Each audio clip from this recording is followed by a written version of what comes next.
Alhamdulillahi Rabbil Alameen. Wassalatu wassalam ala Rasulillah. Alhamdulillah. This is now episode 43 of the podcast, The Forward. With myself, Brother Mahdi Locke. And Alhamdulillah, I'm once again joined by Al-Hajj Abu Ja'far al-Hanbali. Assalamu alaikum. And today's topic is, what is white culture? So we have a whole list of talking points that we want to go over. And I will now put up the list for us to look at. And inshallah, I will include this below for you to follow. And the first thing on this list is, why is this relevant? Why is this important? I just want to put in one caveat, which obviously we're not putting this forward as the be-all and the end-all of the topic, nor are we putting ourselves forward as the ultimate authorities on the subject. If we talk about race, I'm technically white. I'm half English, half Russian. With you, Al-Hajj. Yeah, my background wouldn't be white. So Yeah. I would say perhaps I consider myself a people watcher. So I've studied the Englishman and I've studied the American White Man. So I would consider myself sort of a people watcher. But we haven't tried to put ourselves across as authorities on white culture. Rather, perhaps maybe as observers of white culture. Because one of the more recent phenomenon that's happened in the last 15 to 20 years has been this call, maybe longer, has been this call in arguments or in political debates where people who fall under the category of white are continually told that they have no culture. They have no culture. They have no culture. So part of what we wanted to try to do today is sort of discuss what white culture is, the origins behind it, the word white, and few other things as well to go with that. Yeah, because this is something we actually alluded to. No, yeah, I wouldn't say we alluded to. We actually discussed this in our very, very first podcast, episode 1 of The Forward, was if we don't establish this, if we can't just talk about white culture, if you want to negate the fact that white people have a culture, whether it's the white American man, the Englishman, it leads this devaluing, as if these people have no value, there's nothing special about them, there's nothing important about them. And then we can see the abuse that happens to them at the hands of Muslims. So this is just a sad fact of it. This is part of why we're doing this, why this topic is relevant, why this topic is important, is what's been happening in the UK that's come to light in the past few years, but it's actually been happening over the past, 25, 30 years? Yeah, close to that, yeah. Where little white girls have been raped, predominantly by Muslim men coming from the subcontinent, the Indian subcontinent. But there's this attitude that, well, they're just cheap white women, they're whores, they're sluts, they're easy, they have no value.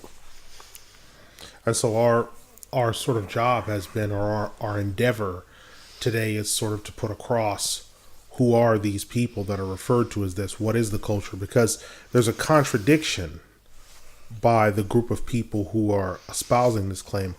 On one hand, they will say that, well, English people and the American white man, he has no culture. We're so much better than him, or we have so much to offer because these people have no culture. But on the other end of the spectrum, they will accuse their children if they see them going in a certain direction of acting Western or acting white. Well, what is acting Western or acting white unless there's a culture and something that can be necessarily characterized as being white? Yeah, exactly. So, the next point to move on to, and this effectively is a starting point, where does the term white come from? Because this is especially a U.S. phenomenon. Yeah.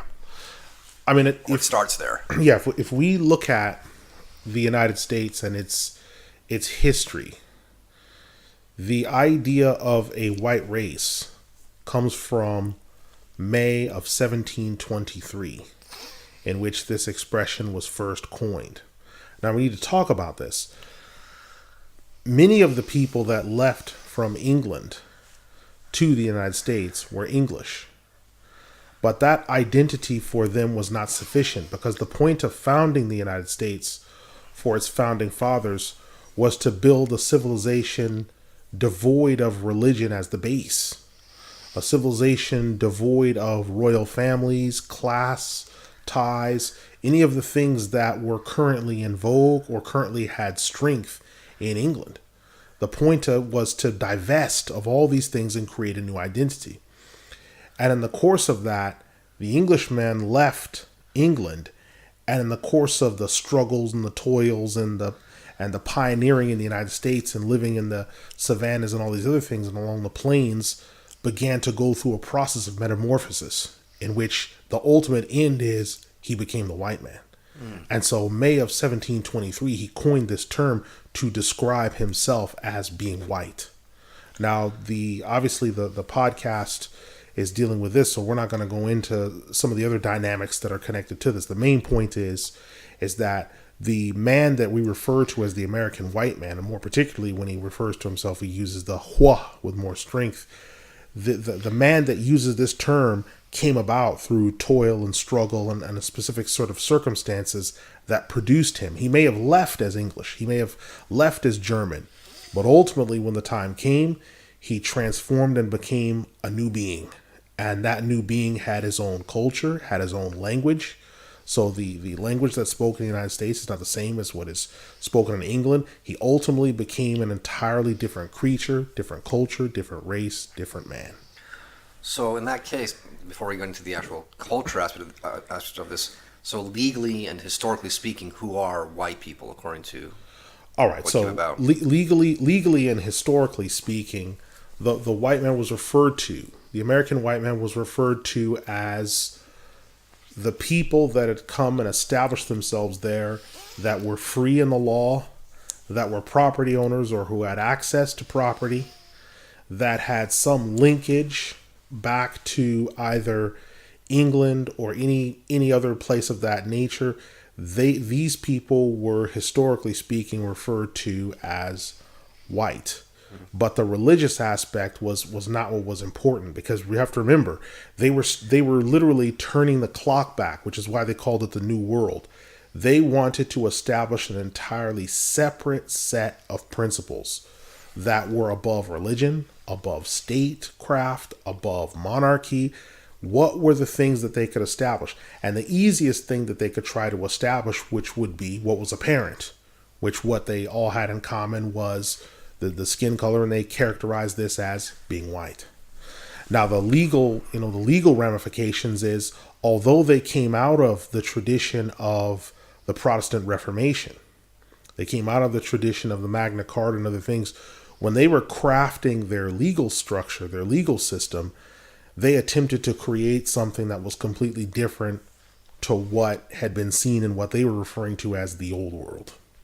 So just to confirm and clarify, so when they used this term, the white man, they actually did not actually include people such as the Irish or the Slavs or... No, those people weren't considered white. And if you go to parts of the rural parts of the United States and other areas, and even legal textbooks like Black's Law Dictionary, a lot of times they don't include those categories of people as falling under the standard of being white. It specifically referred to a category of people that they were referring to. And part of it was also a survival mechanism, because they were surrounded for the most part by people who didn't share their culture, their background, their language, their history. And so this was a fail-safe mechanism to put them in place to create the type of man and to create an umbrella of people that could all come under this title and could answer to it, and then could build a civilization. Okay. So, now that that's established, the next question is, does the Anglosphere white man have a culture? So we'll also briefing basis on observation and experience. Because also you told me several stories about what you've seen when you were living out there in the United States, about how people go through just cultural aspects. And the first thing I would want to start with is just courting. Right. So there's often an assumption that whites, their whole background is just fornication and skullduggery, and they don't have any background to how they carry themselves and how they create families. But nothing could be further from the truth. There's often very elaborate customs and things that they do in which, you can still go to places in Oregon or Idaho or places where people will go out to dinner as a family, or they'll go out to dinner with their brother. So the brother will tag along with the potential spouse and the girlfriend. There will be certain things that they might exchange rings. There's parts of the United States where even the daughter still has what's called a hope chest, and the hope chest is filled with items and gifts that the parents will give her that she will carry away with her when she goes and gets married. So these aren't things that are completely divorced. They're things that are still there and they're still present, and they matter. Someone just doesn't go and grab a woman, although there are people that might do that. That's not the norm, where whites just have no customs at all of courting and greeting one another. Because even though it happens today, because people make that assumption, because yes, it happens, say, for example, in the UK and student culture where there is just one night stands are common and sleeping around is common, but it doesn't mean that that applies to all white people throughout the Anglosphere. And there are no virgin white women. Yeah, this is utterly baseless. None of these women consider saving themselves for marriage. That's not true. Of course, there are women like this.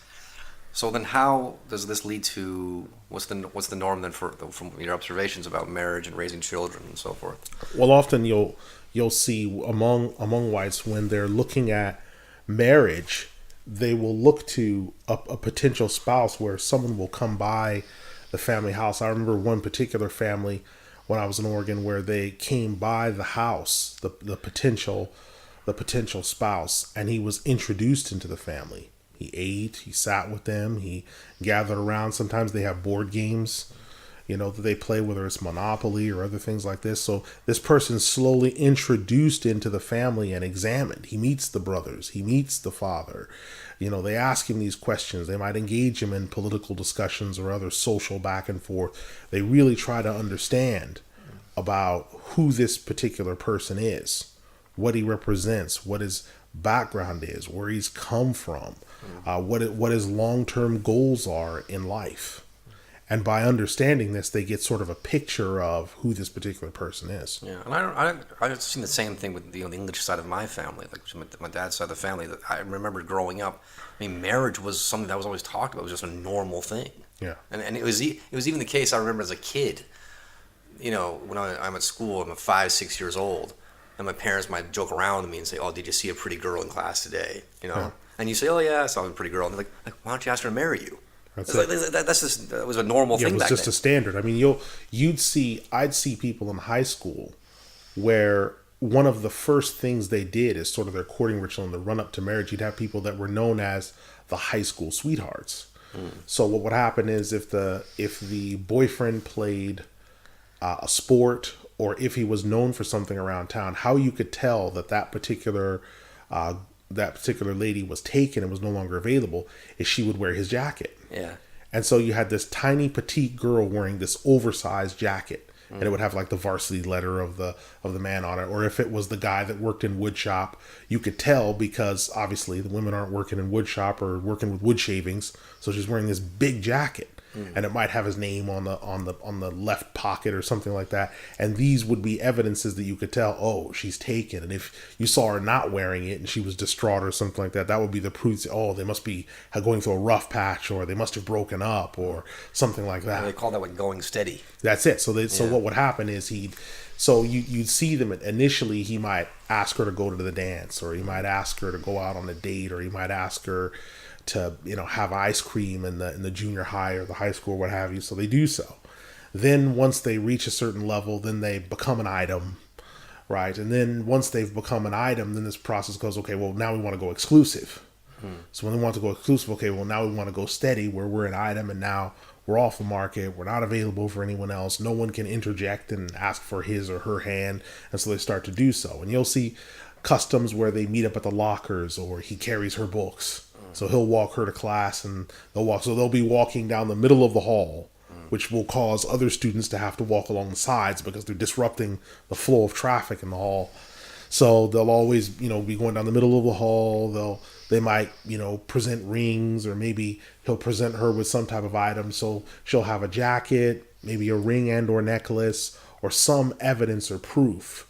Then coming on the back of that, if they stay high school sweethearts, then they'll wind up, when they've gone through the process of introducing each other to their parents, then they'll marry straight out of that. And he'll go into like an apprenticeship. And sometimes what'll happen is, if the family really hits it off, the husband to be will enter into the girl's father's business. So if he owns like a hardware shop or something like that, he'll enter into that business. And so he'll get interwoven within the family structure to where now they've created sort of like a little mini dynasty. And so now he's part of the family. And so when they get married, he's sort of established. So he can get his house, he can get his structure, he can get all these other things. And that's the sort of the beginnings of what that family later becomes. And you'll still meet people in the United States where, they describe themselves as being high school sweethearts. Yeah, I see that a lot when I read about famous celebrities or people like this. That's how they started off. That's it. They've known each other and they've been married for 29 years or 37 years or 43 years. And the further you go back, the more you find it. It's quite shocking to see what's promoted now in the culture, because I'm just thinking back to growing up in the 80s, and speaking about marriage was just so normal. It was just the expectation that you would grow older, you would meet someone, you would fall in love with this person, you would get married. And I saw with my own aunts and uncles, like my dad's younger siblings, they would meet someone and then we think, oh good, they found someone, now they're going to get married. That's it. Saying to my uncle, like, you should marry this girl, she seems really nice, she gets along with the family, everyone likes her, marry her. That's it. And then you get these situations where there'd be these marriage customs, these marriage rituals where the boyfriend becoming the husband would try to find some way to woo the bride. So going down on one knee might not necessarily be enough. So instead, when he scored the winning touchdown at the homecoming game, he then take his helmet off and like propose at that point. Or she'd be at Safeway and working there, and he'd randomly show up while she's working in the deli aisle and demand that she marry him or ask for her hand. Or he'd do something where he'd have it taped or filmed or on television, or he'd show up in random places. Or if he's gone away in the military, he'd come back without announcing that he's arriving back and show up and then propose. And it's pretty hard to say no to something like that. So she'd wind up saying yes. Or even it would exist some cases where he would actually ask the father, ask the father for permission to he'd ask, I'd really enjoy spending the rest of my life with your daughter, sir. So he'd come by the house, he'd meet the father, and he'd say, he'd mention what good things, because the father will have watched this process occur, because he either will have been at the house the first time he's come by, or the brothers would have mentioned something to him, or when they went out, he heard about him, or at school he's heard, or the daughters mentioned. It wouldn't be something hidden. There'd be no sneaking. There'd be no, he comes and, jumps in the window and spends the night at the house. There wouldn't be anything like that. It would be something that would be very above board. He'd be in the know about it. And when the time came, he would approach the father and ask. Okay. SubhanAllah. So, the next thing looking at this is also the role of the importance of the family in the church. I guess how would you observe that to be? When you look at families like this, where marriage is an institution, the church will play some part in the family life.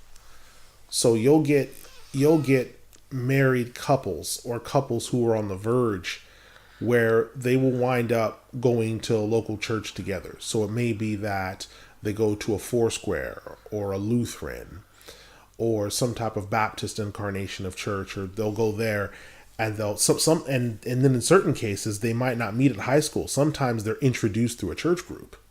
So let's say they're Catholic and they're in the RA classes, the initial classes of learning Catholic doctrine, and they get introduced in the class, or they happen to come across each other in the class, and that's the beginning of the growth of their relationship, right? So the marriage that then gets established in the church sets the tone for how the rest of their life will be. So if they're Protestants and they're, say, Presbyterians, then the Presbyterian minister will give them advice on raising a family. He'll advise them, he'll coach them if there's marital blips along the way. He'll be the one to interject and watch out. If it's a Catholic, he's a parish priest, then he'll be the one to watch out, advise them, and to look out for this. More often than not in the United States, you're going to run across, unless you're in the Southeast, Southwest, you're going to run across overwhelmingly Protestant circles. And especially when you start dealing with states like Oregon and Idaho, there's what you would call sort of primitive Christianity or primitive Protestant churches, where they still have very simple and austere rituals and ceremonies that are quite profound as well. I mean, I've gone to a few weddings because I was asked to go. I've been to Protestant weddings where I've shown up. I've been to all different types of weddings, and there's a certain sanctity that's there that you can see. That and because I was discussing this with someone, since I've arrived in the UK and I've looked at marriages here, the great many of the marriages taking place between Muslims, I don't see like any sense of sanctity or holiness in them, like at all. It's just something that's got to get done. Okay, I've marked off my list. I've gone to school. I've protected myself from drugs and alcohol. I've got my college degree. I've finished. I've got a good job. Now the final destination on my list is get married, reproduce, and spawn. Yeah. Whereas looking at these people who are not Muslim, they're thinking about establishing a family, the foundation of the church. And I've been on work sites where, the guy on Sundays knocked off and said, okay, well, that's it now. I'm done. I'm headed out. And him and his wife, they go to the same church or they go to the same place. There'll be a time where it's family time. And it will be the weekend, the family will be the focal point of life. And obviously, if you put the two together, church and family, that creates what you call a community. I mean, that's where other families get together and they have gatherings and they're there to support each other. And this is something I alluded to because there's a podcast I did 6 months ago, looking at the sort of the denigration of the family now that takes place under what you could call postmodernism, cultural Marxism, or whatever it's labeled. The fact that when you have these things in place, like the family and the church and the community, these are support networks for people, so they don't actually need to rely on the government. Like people don't need welfare. Yeah, they'll be independent of other people, and other people will help them. So they'll create church food banks. There'll be clothing drives, little things that the church will put together to assist people to make sure that they're protected. And the same thing happened in England before the government stepped in and filled the place where religion once was. If I could mention just a process of birth and death, what would happen was a child would be born. His name would be written in the Bible. He would receive his Christian name. He would be baptized. Then he would continue with his life. Now, when he reached a certain age, around 5 years old, he would go to the local church school. And he'd be there between 9 and 1 in the morning. When he finished, he'd come back home. So you might see, like in this country, you might have seen old libraries where you look at the library and it has sort of a bell in there, and that was like a steeple. And that bell would be ringing, and the kids would be running towards that building that's now a library. They'd be running towards there because that was the local little church school. And every little community had these little church schools. So a kid would go there from 9 to like 1 or 9 to 12, come home, eat lunch, go back to bed. He'd go to have like a nap, get back up, and then from like 3 to 5, back in there again, he'd come home. Wow. So that was his life. Now, when he reached around 12 or 13, the parish priest would ask, have you thought about what you want to be when you get older? Have you thought about where you'd like your life to be? So if he said, blacksmithing or whatever else, he'd introduce him to local handicraft or blacksmith or people who had trades in his local area so that he could begin the process of apprenticeship and learning from them. Or if his dad had a job doing something, or if his dad was in charge of something, he would learn with his dad. He would spend, the summer. And that's why you had summer holidays, because people were farmers. People had rural jobs. So you'd go back and you'd be gone for 3 months with your dad. Then when you return in the fall, you might be burnt from being in the sun or a little bit dark or whatever else. But you'd spent the whole summer baling hay, feeding out, doing animal husbandry, doing all these other things because you'd been working. Then when he reached around 17, 18 years old, the parish priest would say, are you ready to get married, or have you seen anyone? Now the parish priest, because he's the one that baptized him from his infancy, he's watched him grow up. He taught him his catechism. He taught him religion. He's watched him grow as a human being, his emotional structure. If he says, I don't have my eye on anyone, I trust you to find someone for me, he'll know who to look for. He's just parish priest. He's watched. He'll liaise with his parents. Then when it comes time for him to get married, then if he says, I don't have very much money, then what they would do is they would go into the church tithes and they would extract money to pay for a simple marriage. And whatever was owed, well, when he gets his first job as an apprentice, as a blacksmith or whatever else, his first monies will sort of go towards that. And then the rest, initially they either live at home with their parents, they'd have an extension, or they'd do whatever else. And then when he has his first kid, the process starts again. With the rise of the Protestant Reformation and other things, this system was interrupted. Now, when they get to the United States, they sort of reverted back a little bit to the pre-Reformation way of doing that, but because they were living on frontiers and in cabins and things like this, so they had no choice but to sort of revert back to factory settings. And you can see this in Port Orford, Astoria, Bend, certain places like this in Oregon. You can see it in Eastern Washington. There's still these little steeple schools where kids aren't in there for 8 hours a day. They run, they play, they jump. Their kids teach them, the parents teach them their ABCs first. Then they run and they play from 9 till 12, come home, eat lunch with their parents, not at school. They eat lunch with their parents. Then they have a nap. Then they're back up and at 'em, back at school running and jumping again. At school, they're learning geography, Latin, right? Or there's some language about Koine Greek, right? And then maybe another international language. And that's how these structures worked and how some of them still work. So the church plays a pivotal role for some of these people who are adopting or who are holding on to traditional values. Yeah, outside of the grasp of the government. Yeah. So, and that's the next thing we have on this list here is family meals, because I know that from my own family, like growing up, like not so much for breakfast and lunch, but dinner was always really important. I would get into big trouble if I missed dinner, if I wasn't home for time for dinner. Yeah. I would get into big trouble. Yeah. Because that was just, and that's what I remember. I mean, the whole point from what I can gather is that the point of the family meals, that's what kept the family together. It's like at the end of the day, we sit down, we have a meal, and we discuss what happened and what we went through. And that's it. What everyone did, what politics were like that day, who did what, how their exams were. Oh yeah, I scored this today, or I got this on my test paper back. So when I was in university, there was a guy that I knew, and he wanted to take me home to have dinner with his family. So he said, well, I've got to get permission first. I want to have you as a guest over for dinner, because you don't just show up with someone at dinner. You got to get permission. So he gets permission. Then I show up, but while we're on the way, I'm thinking to myself, okay, I should probably bring something for the family. So I show up, I have a gift. The mom takes my coat. I have a table. I have a chair at the table that's been set for me, and I'm directed to that particular chair. Yeah, this is where you sit. Okay, all right. So I sit down at the chair. Family's there. The spread is all out, and then the mother says, turns to the son, "Would you like to say grace because your guest is here?" And then they turn to me initially because they wanted to ask me, "Would you like to say grace?" I said, "No, I'll defer to my friend Brett," because I knew if I say something sort of fatty, I was like, what on earth was that? So I said, okay, I'll defer to my friend Brett.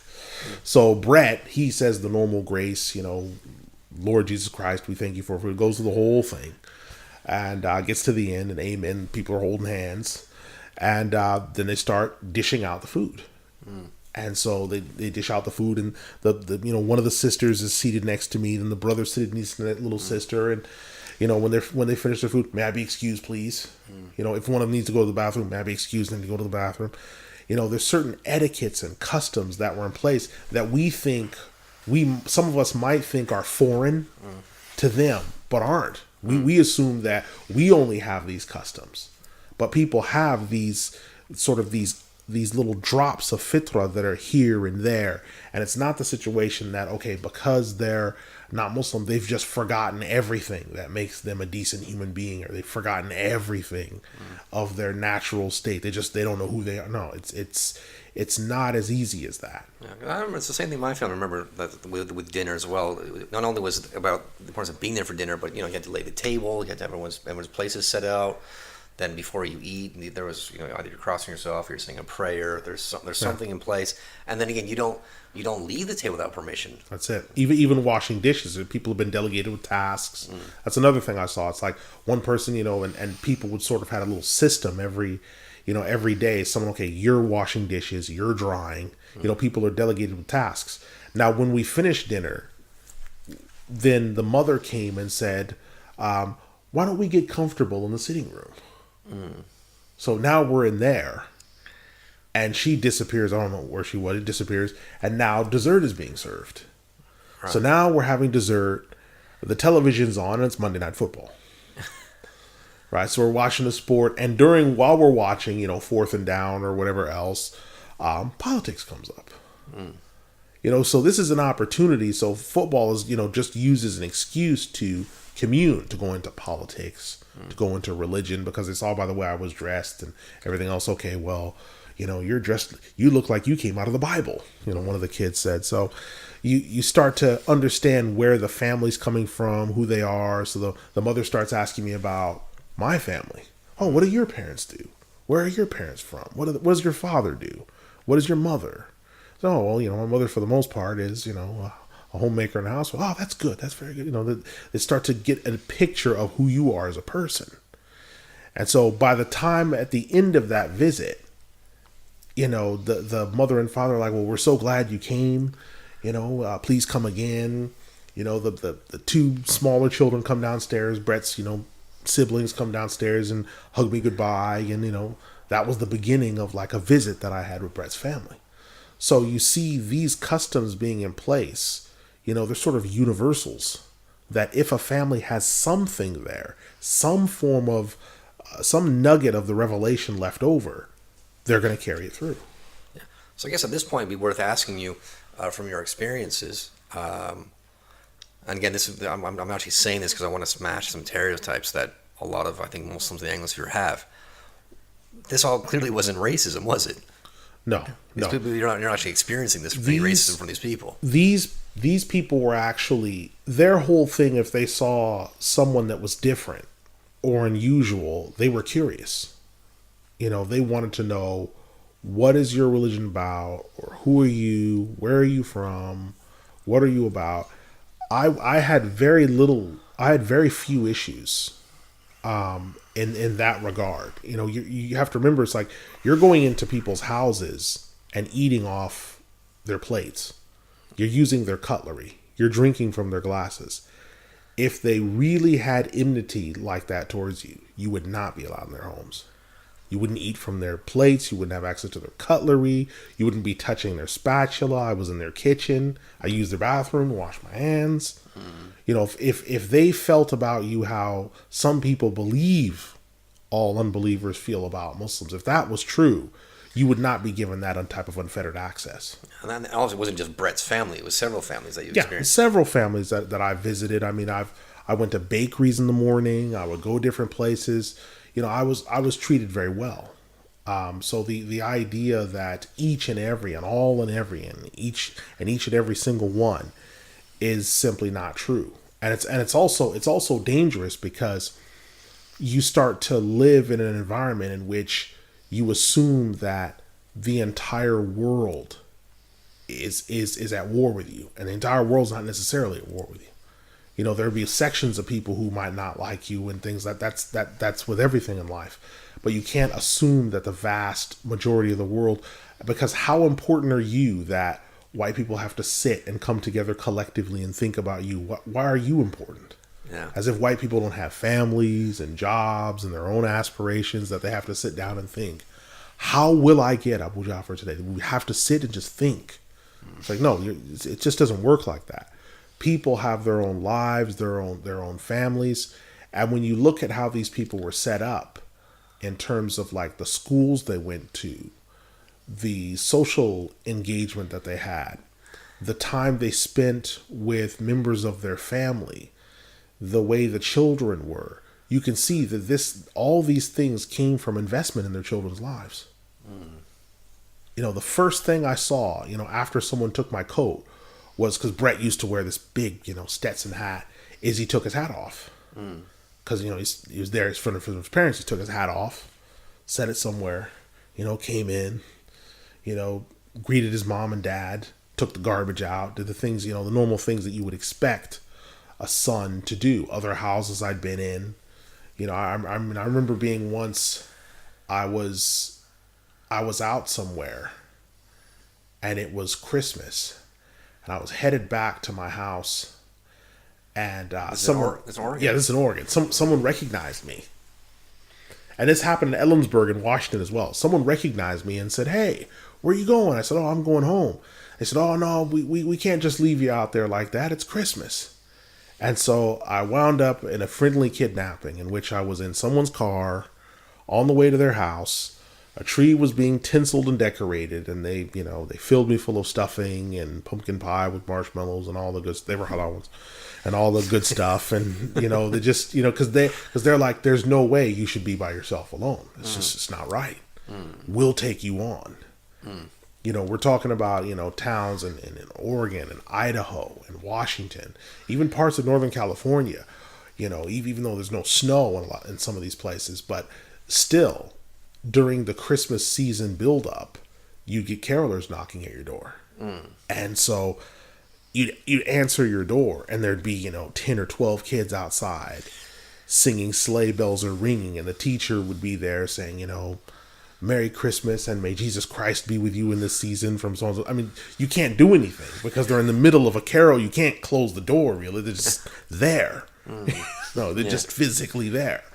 You'd get the Salvation Army would knock on your door, and you'd open the door, and they'd give you gifts. They'd give you food. This is for Christmas or it's for Thanksgiving, and they just give you food. So this idea of white culture, this neighborliness, the consideration of neighbors, and keeping up relations, not allowing me to be by myself, on Christmas or on Easter. So I'm going home one day. I'm in Washington State, like the bottom half of the state, and someone saw me going home, saying, "What are you doing for Easter?" I was like, "Well, I'm not a Christian." I was like, "Yeah, we know, but where are you going?" I was like, "Oh, I'm not going home, to see my family. I'm not gonna do that. Instead, I'm gonna stay. I'll do some reading and everything else." And they're like, "I just can't. We just can't allow you to just sit at home in the dark and just read it." The way they painted it was like I'm just gonna be hunched over a chair weeping, just reading by myself, wishing that I had family. So they said, we can't allow you to do that. So they wouldn't even let me go home. "We can't let you do that. You're coming home with us." So for Easter, I'm there, and I'm watching the Easter programming they have on television, and the plates are coming out, and I having to look. Okay, well, I can eat the salad, but I can't eat. That gravy was used with that, and they're like, they're trying to understand. Okay, well, what is that? You're Jewish? Is that what you said? No, I'm Muslim. Okay, same thing. So no ham, no alcohol, no this. All right, okay, you can have the salad, the apple pie. I think you guys can eat rice, right? Yeah, we can eat rice. Okay, all right. Does it have to be sacrificed? No, it doesn't have to be sacrificed. So it's just these delightful little ignorances, but it wasn't malicious. It was just trying to get to the bottom of, okay, what can we feed this guy? And so the mom was going into the kitchen and like re-preparing stuff. I'm going to make him something. I'm going to make him eggs. I'm going to make him grilled cheese. You can't eat cheese, can't you? Yes, I can eat cheese. So just remaking, taking on things. And so, even to the point to where one Christmas, and this is another thing, I think some Muslims in this situation would be angry if this happened. But I was actually sort of surprised and kind of touched by the sentiment, because I was looking past just the thing. I wound up back at another friend of mine's house for Christmas. They said, "You just come eat with us," and they got me a gift. So there's like, your gift is under the tree, and I thought, oh, do this, man. So one of the kids came over, I wrapped it, and so they unwrapped it, and it was like this big winter jacket. I'm like, "Here you go. Wow. We always see you walking around without a proper jacket. It gets cold out. Here you go. I picked it." One of the kids was like, "I picked it." Wow. Now, someone in this situation would say, "Oh my God, they got you the Christmas present. Those belligerent, inconsiderate, wicked kuffar. Yeah. No. Now, they didn't buy me a whole ham. They didn't do that. Yeah. They didn't buy me a cigar set. They bought me a jacket. Yeah. I asked them, please, I don't want any gifts, anything else. When did it anyway? Right. So in circumstances like that, it's like, okay, this gift in and of itself. Now, I don't accept it as a Christmas gift. I don't do Christmas, but I accept it as a gift from the family. So my intention and their intention, were two different things. So in that circumstance, I took the jacket and wore it. So it's just understanding sometimes that, when you're dealing with these families, they include you in as part of their family because they feel comfortable with you, even though you're that different. Wow. Yeah. You overhear them, speaking about, he's like, yeah, he certainly is an interesting young boy. That's how you refer. He's an interesting young boy. He's a bit strange, but he's an interesting young boy. I was like, okay, I need to figure out somewhere to pray. So I had to find somewhere to pray. And then, okay, well, what we'll do is we'll give you, what I'll do is I'll clean out the garage. So he took his truck, drove it out of the garage, laid down some mats. Said, okay, brought the garage door down. You can pray here. This should be clean. The only thing I use out here is my tools. That's it. Because they didn't want to risk, anything else. Is there, do we need to set up some type of altar, or is it no? You don't need to set up an altar. You don't need to, because they're trying to figure out what exactly, do we need to do. And when you speak with, these type of people, often a lot of the references they understand are just biblical references. So when they see the clothes, hey, you look like somebody that jumped out of the Bible, because they have like the picture Bibles, the King James Bibles. So they say, oh yeah, you look like you jumped out of the Bible. So if you can say, okay, what are you about? What's your religion about? Okay, well, you remember in your religion how you have this. Yeah, okay, well, listen, that's in our religion as well. Okay, so now they can relate. They don't necessarily agree with everything, but because they can relate to it somehow, make sense of it, then they can understand it, and then in the back of that, they can understand you. I think, and the beautiful thing about it is you're not being wishy-washy or calling it interfaith or anything like that. You're just being very straight up and straightforward and saying, this is where it comes from, this is what we believe. Yeah. And you're trying to find genuine common ground, not bending the truth to make it look like it's common. Yeah, because I'm walking into houses where there's a cross on the wall, and I'm wearing a galabia. Yeah. I'm walking in. So both of us are being us. Yeah. They're being them. They're just being authentically them. Yeah. I'm walking in. What can you, it's like there's only so much I can do, where sometimes I'd be there and I'm finishing off the last of my dinner and they've finished the tree and they've turned on the big light on top and they're singing some type of Christian hymnal. Yeah. And the patriarch, the father, is playing the piano. They've got a piano. He's playing the piano. Wow. There's nothing I can do about that. Just sort of look on. There's nothing I can do. They know I don't celebrate those things, but they're not going to stop being them.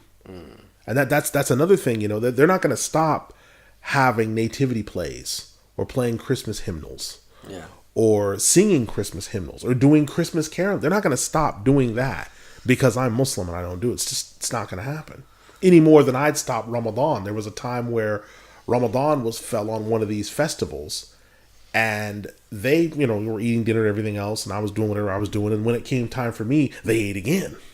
Wow. And served me. And okay, well, he's going to break his fast now. There was a cafe that I used to go to, there was a local cafe, and I'd go there on some of the days of Ramadan when I finished my days, my day in university, to break my fast. And the lady would find out, I believe her name was Connie, and she'd see me coming in, and she's like, is it still your fasting day? It's like, yeah. She'd clear off the whole grill. She'd clear it all off, scrub it off, everything else, and make a fresh omelet from scratch, where it's like my food was the only food on the grill. Wow. My hash browns, my omelet, my toast. My toast was the only. She shook the toaster out, all the crumbs, okay. And I'd pay my $4.95, and I'd have my milkshake, and that would be okay. That's my iftar. Go home, pray my maghrib, and that'd be the end of it. And that was life. SubhanAllah. I don't know. I'm almost lost for words. It's hearing all these stories. I don't think many people know about these. I don't think many people, especially, I don't know, maybe my listeners or people, Muslims living in the Anglosphere, have heard of things like this. It's also what I find really interesting is, like why would I don't know, this thing that really galls me sometimes is why would Muslims be offended by people who are not Muslim doing these things? Like, why would you be offended by Christians singing hymns? Why would you be offended by Christians saying Merry Christmas? Why would you be offended by them having trees? Like, how is that offensive? They're being them, yeah. I mean, for me, here's the thing that I actually took it a certain way when I first arrived in England. I expected to see way more Christianity. I expected, like, around Christmas time, I expected to see Easter, Christmas, certain stuff. I expected to see, like, really, really, really strong demonstrations of Christianity, because the church in this country has not been disestablished. It's still supreme. Yeah. So I'm expecting to see in a Christian nation, like maybe what you'd see in Greece or maybe what you'd see in Italy, like a full experience of, okay, this is like Russia. Yeah, this is what they're doing. Not because I want to necessarily take part in it, but I'm expecting to see it because this is what the people are like. I wonder what they're going to be like. But instead, what happened is things were very mooted because people thought, oh, well, if we go all out, the Muslims will be offended, or, we're not doing the nativity play this year. Why? Well, because Muslims might get offended. It's like, well, why would you be offended? You're not in the nativity play. Yeah. Your kids aren't being asked to take part in the nativity play. They are. Yeah, but their children might see it and might feel left out. Why would Muslims feel left out of a nativity play? Aren't their parents teaching them about their religion? Yeah. Schools that are majority white, schools that are majority English, why would they make a concession when it's their schools and it's their country? Yeah, it's their country, their schools. And it stands to reason. When I moved into the place where I currently live, one of the first things I did is I went and I introduced, as my mom had always taught me, my dad and mom, I introduced myself to the neighbors, and they were sort of thrown off initially by that because they're English. And they said, yeah, that didn't happen with the previous tenant. And the previous tenant and the tenant before were Muslim. And I thought, well, that's strange. I said, yeah, they never came across here. They never, said hi or anything else. I said, well, no, why wouldn't I come across and say hi? It's your neighborhood. It's your country. So it's for me to come and visit you. Is there anything, if there's anything you need or anything I'm doing? So now that relationship has been established. Right, so this has been forgotten about, and so people who aren't Muslim don't feel comfortable being neighborly because they're worried. There's always this worry. Oh, he's gonna get offended. Oh, he might take it the wrong way. Oh, he's gonna think this. Oh man, he's gonna. Okay, I won't do it. Yeah, and that's why like all this political correctness is like the tyranny of the lie, because no one can be honest with anyone. Yeah, there's like the standoffishness. There's constant paranoia. Oh, I'm going to offend someone. I'm going to offend someone again. I don't want to say that. Don't do that. Yeah, and that's from that standpoint, I think that's another thing about sort of the American white man that's interesting is he's unabashedly him for the most part. Yeah. So when I was going to the house and meeting these people, so I was like, my son tells me you're Iraqi. I was like, well, no, Egyptian. Same thing. They're just, for them, Arabs and, whoever's currently in the news, that's an Arab. Okay, that's what they are. But they didn't mean anything by it other than, okay, these guys are Arabs. What are the Arabs we know about the most currently? Iraqis and Kuwaitis. Okay, that's what he is. And that's what I was known by, the Iraqi or Kuwaiti.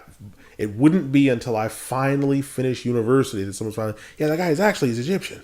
And then like, oh yeah, you guys built the pyramids. No. Then I had another one to deal with. And I was like, no. We didn't build the pyramids. But you said you're Egyptian. So we're back at that again. Yeah. So, but no malice was intended.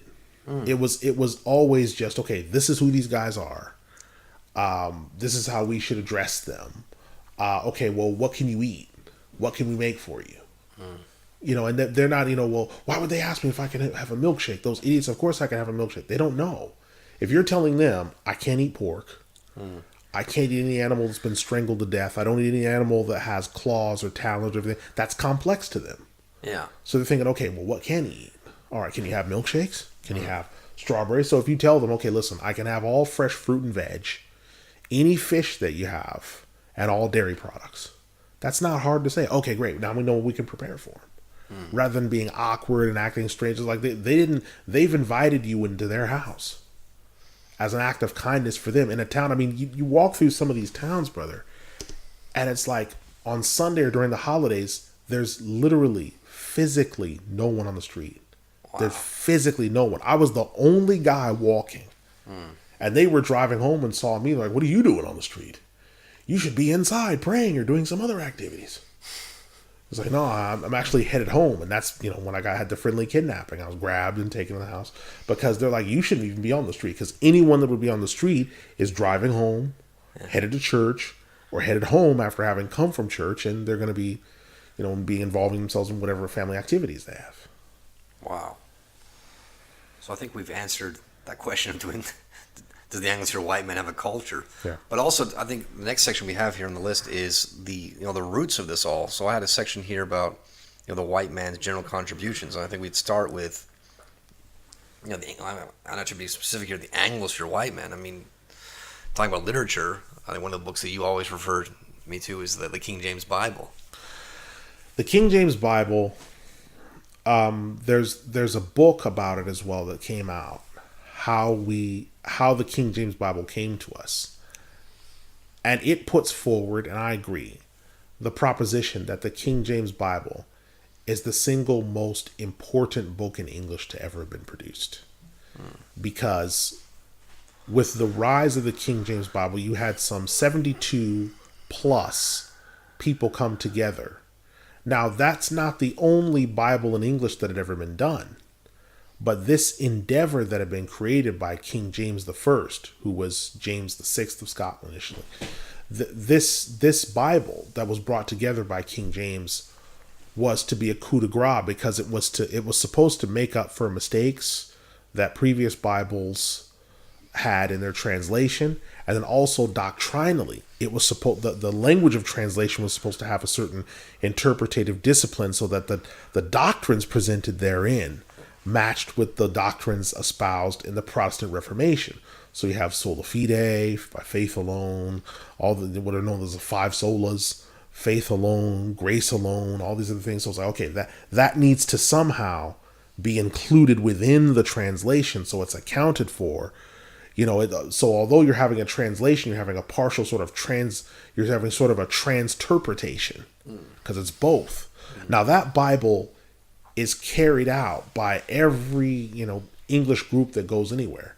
Now that includes the Plymouth Brethren, the Pilgrims, the groups that went to the United States. The Congregationalists. That's it, the Congregationalists. All these groups carried the King James Bible, and it wasn't until the middle portion of the 20th century Gregorian that the King James Bible was moved from its place.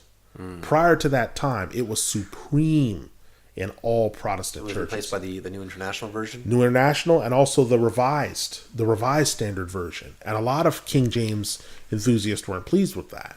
Then the English Standard Version came, and they weren't pleased with that at all, right?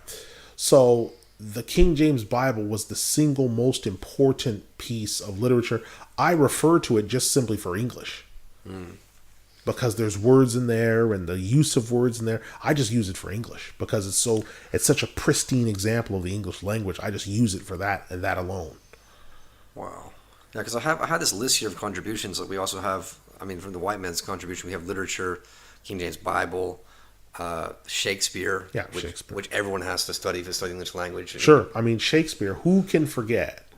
That's the first, Shakespeare is the first unadulterated example of English sort of pulling away from Old English, which is it's unintelligible to people. Like Geoffrey Chaucer, these kind of things. Yeah. He pulled away from that, and his plays and his other works were the first pieces of literature where we can identifiably say this is English, without any dispute, and say, well, this belongs to the no. This is unadulterated English, and not only that. His style is so robust and so well done that they often say that he's the one that did the King James Bible. So they assume, because there's a reference to a shaking and a spear in the Bible, and say, you see, that's William Shakespeare. Because he's so well known for his knowledge of the language and just how voluminous he is, how verbose he was. His plays were often acted out, in the very, very raucous crowds and everything. So you cannot ignore the man who put together Macbeth, Othello, Or Hamlet. Hamlet. It's like you can't ignore that.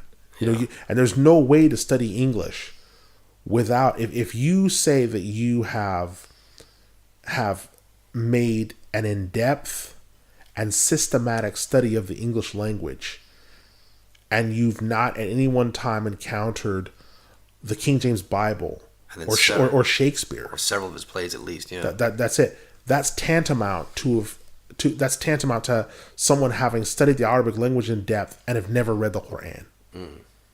And have never seen Sibawayh or something like that. That's just, it's tantamount to have never read like al-Qais or that's it. It's just the Mu'allaqat. It's tantamount to that.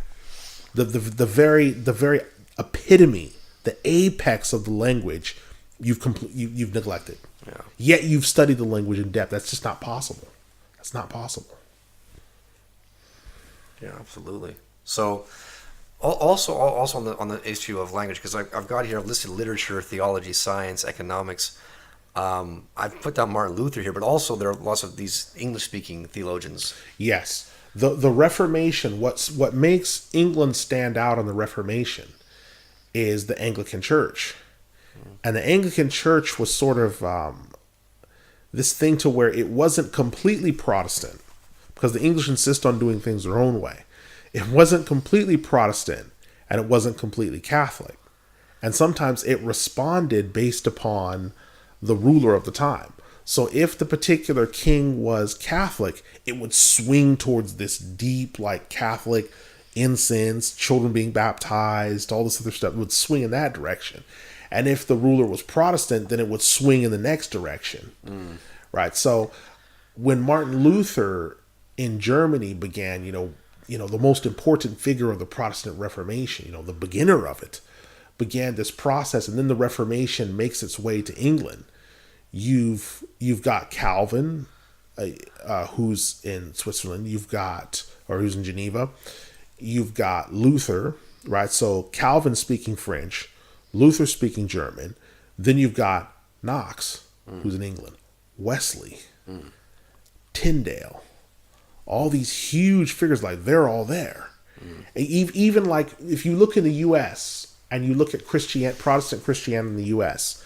and you say, who here believes in the pre-tribulation rapture, which is dispensationalism, that the church will be swept away before the Antichrist comes and they suffer under his wrath?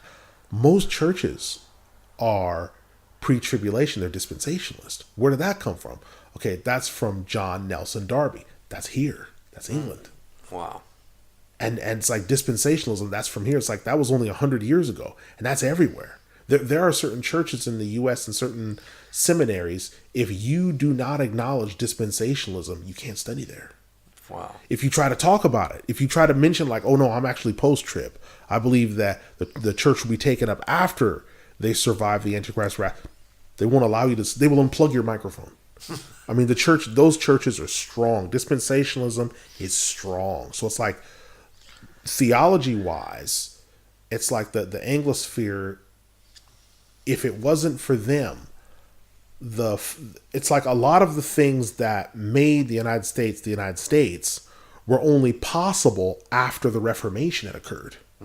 Because the ideas that put their touch touch on it. That's it. Their unique standpoint. Yeah. Then people took it, secularized it, and thought, okay, well, we don't need the meat and potatoes of religion. Instead, where it would list the bondage of man to his sin, we'll put the bondage of man to poverty and everything else. Instead of the liberation through Christ, liberation through liberty. Right? So Thomas Jefferson then later comes out to say, and he's making reference to the Shahada of the Muslims. He's mocking it, but he's doing it in a clever turnabout, the same way he would do so for the Christian doctrines. He'd say, there is no God but liberty, and justice is our only prophet. Yeah. Right. So he would do these little turnabouts to show that no, we don't need established religion. Right. John Locke was the same way. Thomas Paine was the same way. Excuse me. So Thomas Paine would say, I don't belong to the Turkish church, or the Roman church. I belong, or the Jewish church. He's referring to all those churches because to him it's the same thing. They're establishments. So they're essentially they were deists, right? Yeah, they were deists. So they believed that there was. So their position was there is a God, but he's not personal. He's not personal. We don't know if he has attributes or not. We have no idea if he's involved with his creation. It's nonetheless, it's the clock has been wound up and put on the side. We don't know if he's going to come back. We don't know if he's going to rewind the clock. It's just creation happened. It was put there, and that's it now. Yeah. And then these rights are given to us, basically. That's it. We these God-given rights. They're innate. They're innate and inalienable. So it's like certain rights are inalienable. Your freedom, your liberty, the right to property, that's right it, to right to property, the right to firearms, the right to go about unmolested on the public thoroughfare. These types of things. Your privacy. Yeah. So when you put this all together, because I don't know if you want to go and delve into the science side of things, like Isaac Newton. Yeah, we could talk about economics. Yeah, we could talk about science just for a few. So science, again, one of the most important things that helped white society advance and go forward, because we're moving from the old world into the new world, was the idea of individualism. Now, there's in order to discuss individualism properly, we have to sort of discuss groupism. Most societies are based upon the principle that society is established on the family. And so when you're looking at society established on the family, we're looking at groups of people. And people make up corporate bodies. Now, because you're looking at groups of people, individuals will have to sacrifice their lives for the betterment of society.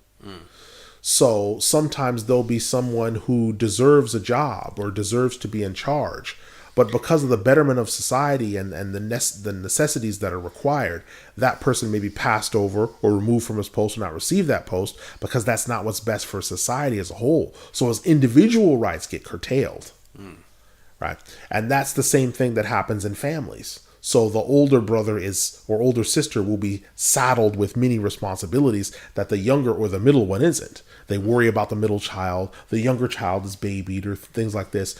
But those things are all done so that the family might turn over and tick as it's meant to happen. The extended family, where members of the family become elderly and they have to be adopted. They don't go to a home. They have to be brought in. Now, in response to that, everyone gets fed.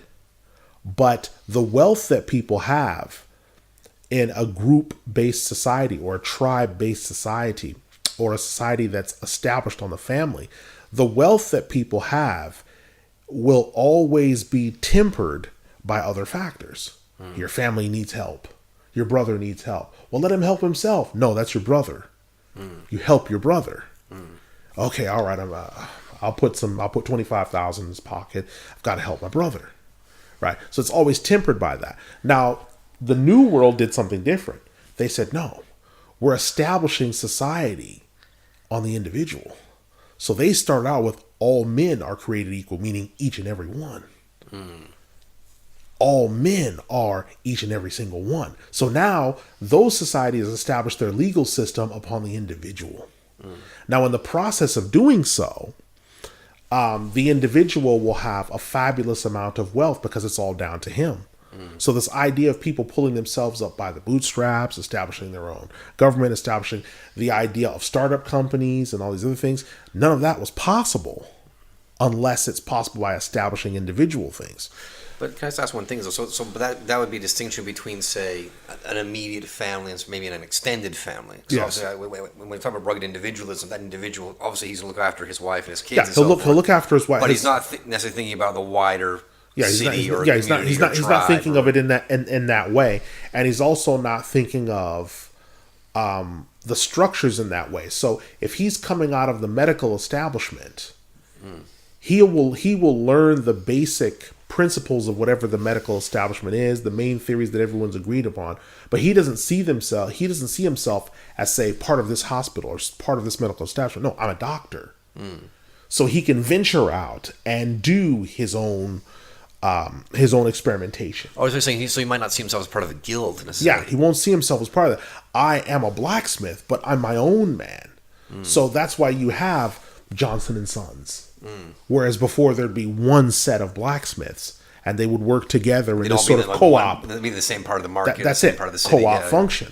Where now people are like, no, I'm my own man. So you have an Isaac Newton who can jump out and say, no, I don't acknowledge that. I actually have this position. And he can do so without fear of reprisal, without fear of losing his post, because if you look at Ibn Khaldun, and he did something very simple just by saying, he's one of the great qadis of the Muslims, by wearing local dress. When it had already been established by the judiciary in his area, you're not to wear local dress. You need to wear the clerical robes and such so people can recognize that you're a scholar, know to approach you, when to. He said, no, I don't want to do that. He was removed from his post for wearing local dress. Why? Because that's a group-based society. Yeah. It's established on those principles. Whereas Isaac Newton doesn't have to worry about that. He can dress how he wants to. If he wants to wear breeches, he wears breeches. If he wants to wear powder wig, he wears powder wig. If he doesn't and he goes bald, then he wears his hair how he wants to. So he can step outside of those models. Now, there obviously will be drawbacks to those models. Just like I mentioned, the group society, there's drawbacks to that. Because in a group society, the drawbacks are personal freedoms will be curtailed. In an individualistic society, there's an absolute insistence on the individual. So group needs are curtailed.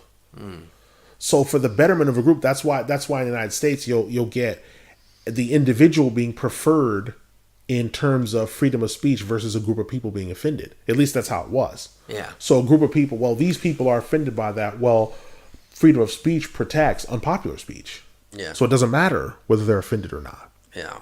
But in a group-based society, it would, because that's not for the betterment of society. But even guy's dangerous. Even that's. I remember. I think it was Imam Hussein Arnold Bolti making this point about. We might want to have a slight tangent here, but also about freedom of speech is the issue that even within, say, the United States, and you know, freedom of speech is right there in the First Amendment. Isn't there a limit at, for example, if someone was to actually speak against the United States as a whole, or someone was to speak against the U.S. Constitution, or someone was to speak against, even that, when you look at the founding fathers, is up for grabs, and here's why. Thomas Jefferson has a quote that's mentioned. There's a quote that's mentioned in the Declaration of Independence. It's sometimes attributed to Thomas Jefferson. He makes the statement where if there should ever come a time where this government should become despotic and should become wicked to such a degree to where it no longer represents the precepts upon which it is established, it is not the prerogative of the individuals to overthrow it. Rather, it's the necessity that they overthrow it. Okay. So in circumstances like that, that's why you'll hear someone say, like Jesse Ventura, dissent is the highest form of patriotism. Yes. And he'll say things against the United States government. He'll say, no, he's doing what he's supposed to be doing. And they'll quote the Constitution. They'll quote Thomas Jefferson. Or people like Benjamin Franklin, who said, really, to keep a revolution like what we've established, there should be a revolution every 100 years. Yeah, so to keep it fresh. But what I'm getting is not necessarily speaking against the government, but it's like if someone was actually to speak out against those underlying foundations, right? Someone was actually to speak out against the Constitution itself. Sure, they'd go into the system to destroy the system. Yeah, obviously that wouldn't be accepted. And that's sort of because I was having this discussion with an American colleague of mine, a friend of mine. I won't mention his name here, but he knows who he is if he's listening. Because we were talking about freedom of speech in the U.S. system, freedom of speech in Islam, and what I tried to get at was the point that is if you actually allow for someone to because does hinder on apostasy law as well. If you allow it just to be so flippant, someone just to attack the very foundations of our society, to attack the Quran, to attack Revelation, and so forth, then it's like then the whole thing can actually break down. Sure. And I thought something that Daniel Hannan said is the MEP. He's written several books. I'm going to mention his book later on, where he said that one of the things that makes it possible, he says, you look at democratic elections, say, in the Anglosphere or even in Europe, and you compare it to, say, democratic elections that they try to place in countries that don't really have a history of it. It's not in their culture, like, say, in the Middle East or the Arab countries. Which is groupism. It's groupism.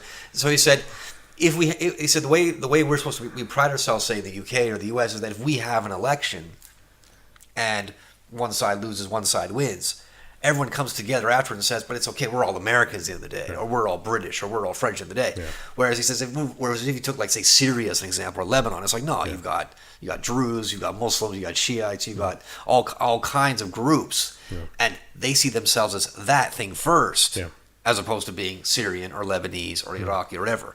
And that's why it just can't work. You can't have a nation state unless everyone sees themselves as being part of that nation state first. Yeah, and that goes back to that individual identity, because someone may say, okay, well, there's the precepts of the Constitution that could be a type of group. It's like, well, no, because that was laid down by individualists. Yeah. So they would see that as individualist. That Right. This is our structure.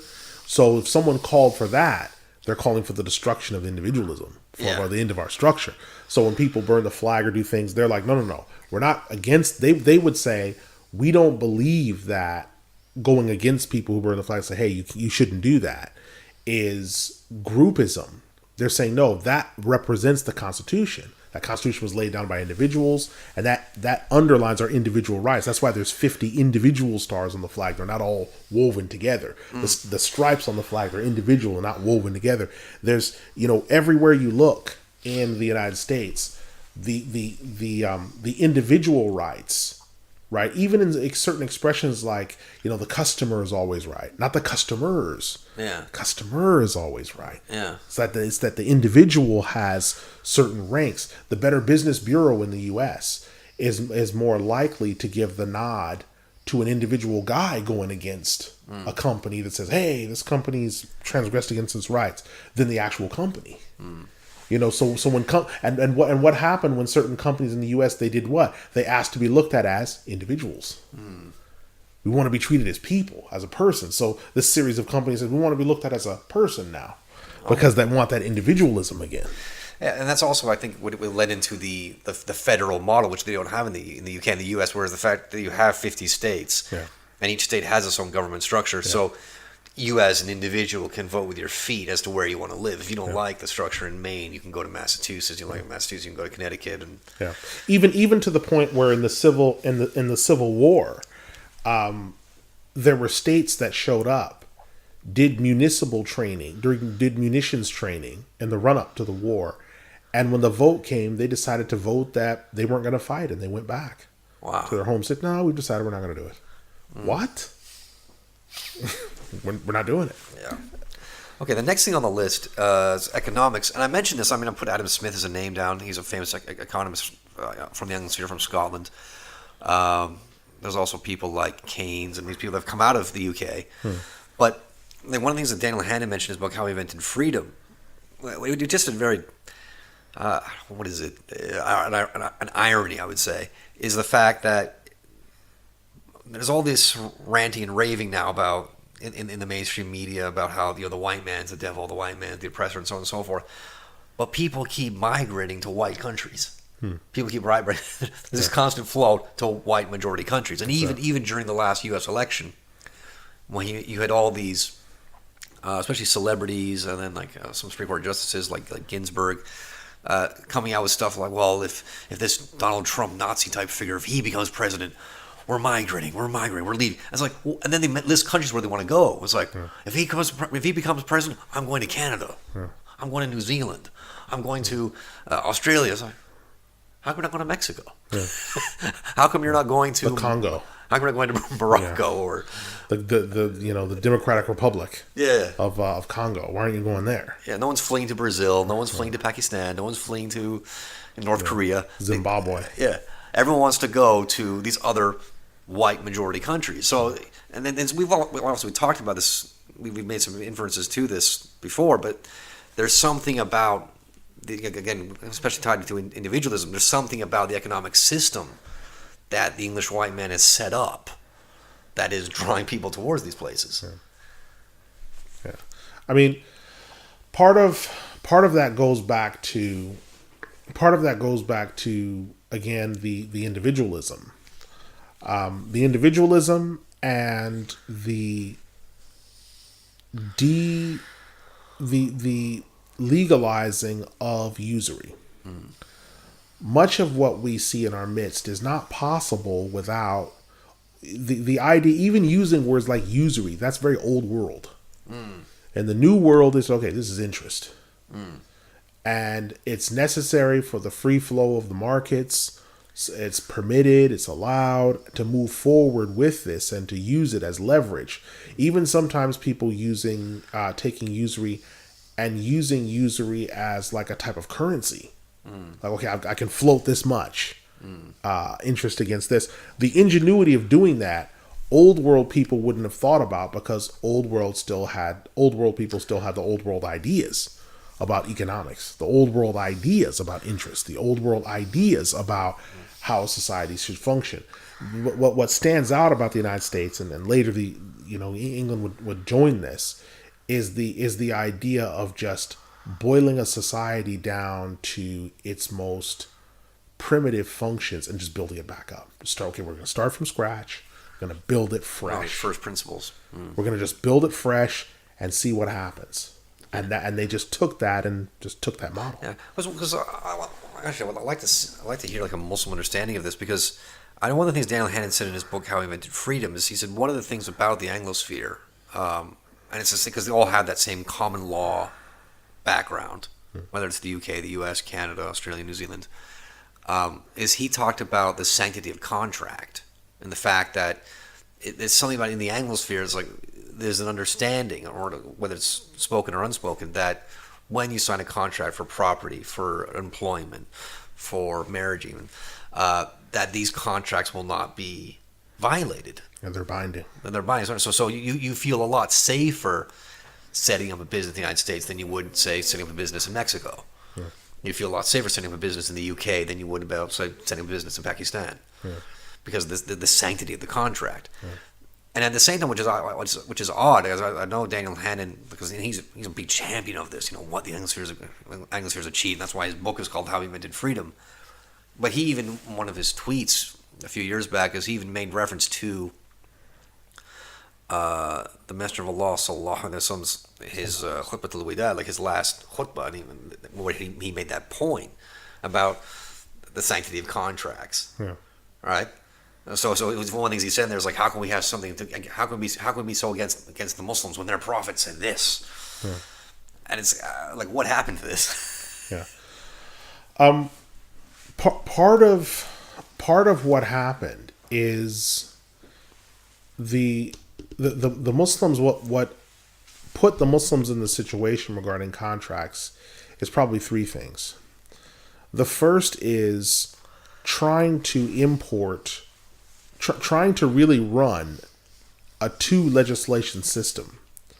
So some of the Muslim groups would see the legislation outside of their country and say, okay, this must be the model that they're using that made them successful. So we're going to import it. And they didn't import it in whole. Yeah. They imported it piecemeal. And they would run it alongside of their legislation. No country has ever had two sets of legislation, or three in certain instances. There's no country that's ever done that and functioned efficiently. You need a unified legal system. Right. You need a unified. If you don't have a unified legal system, it's too much for if you're going to have solicitors or your jurists or your jurist consultants. It's too much for them to follow. Court system, yeah. You can't run your court system properly.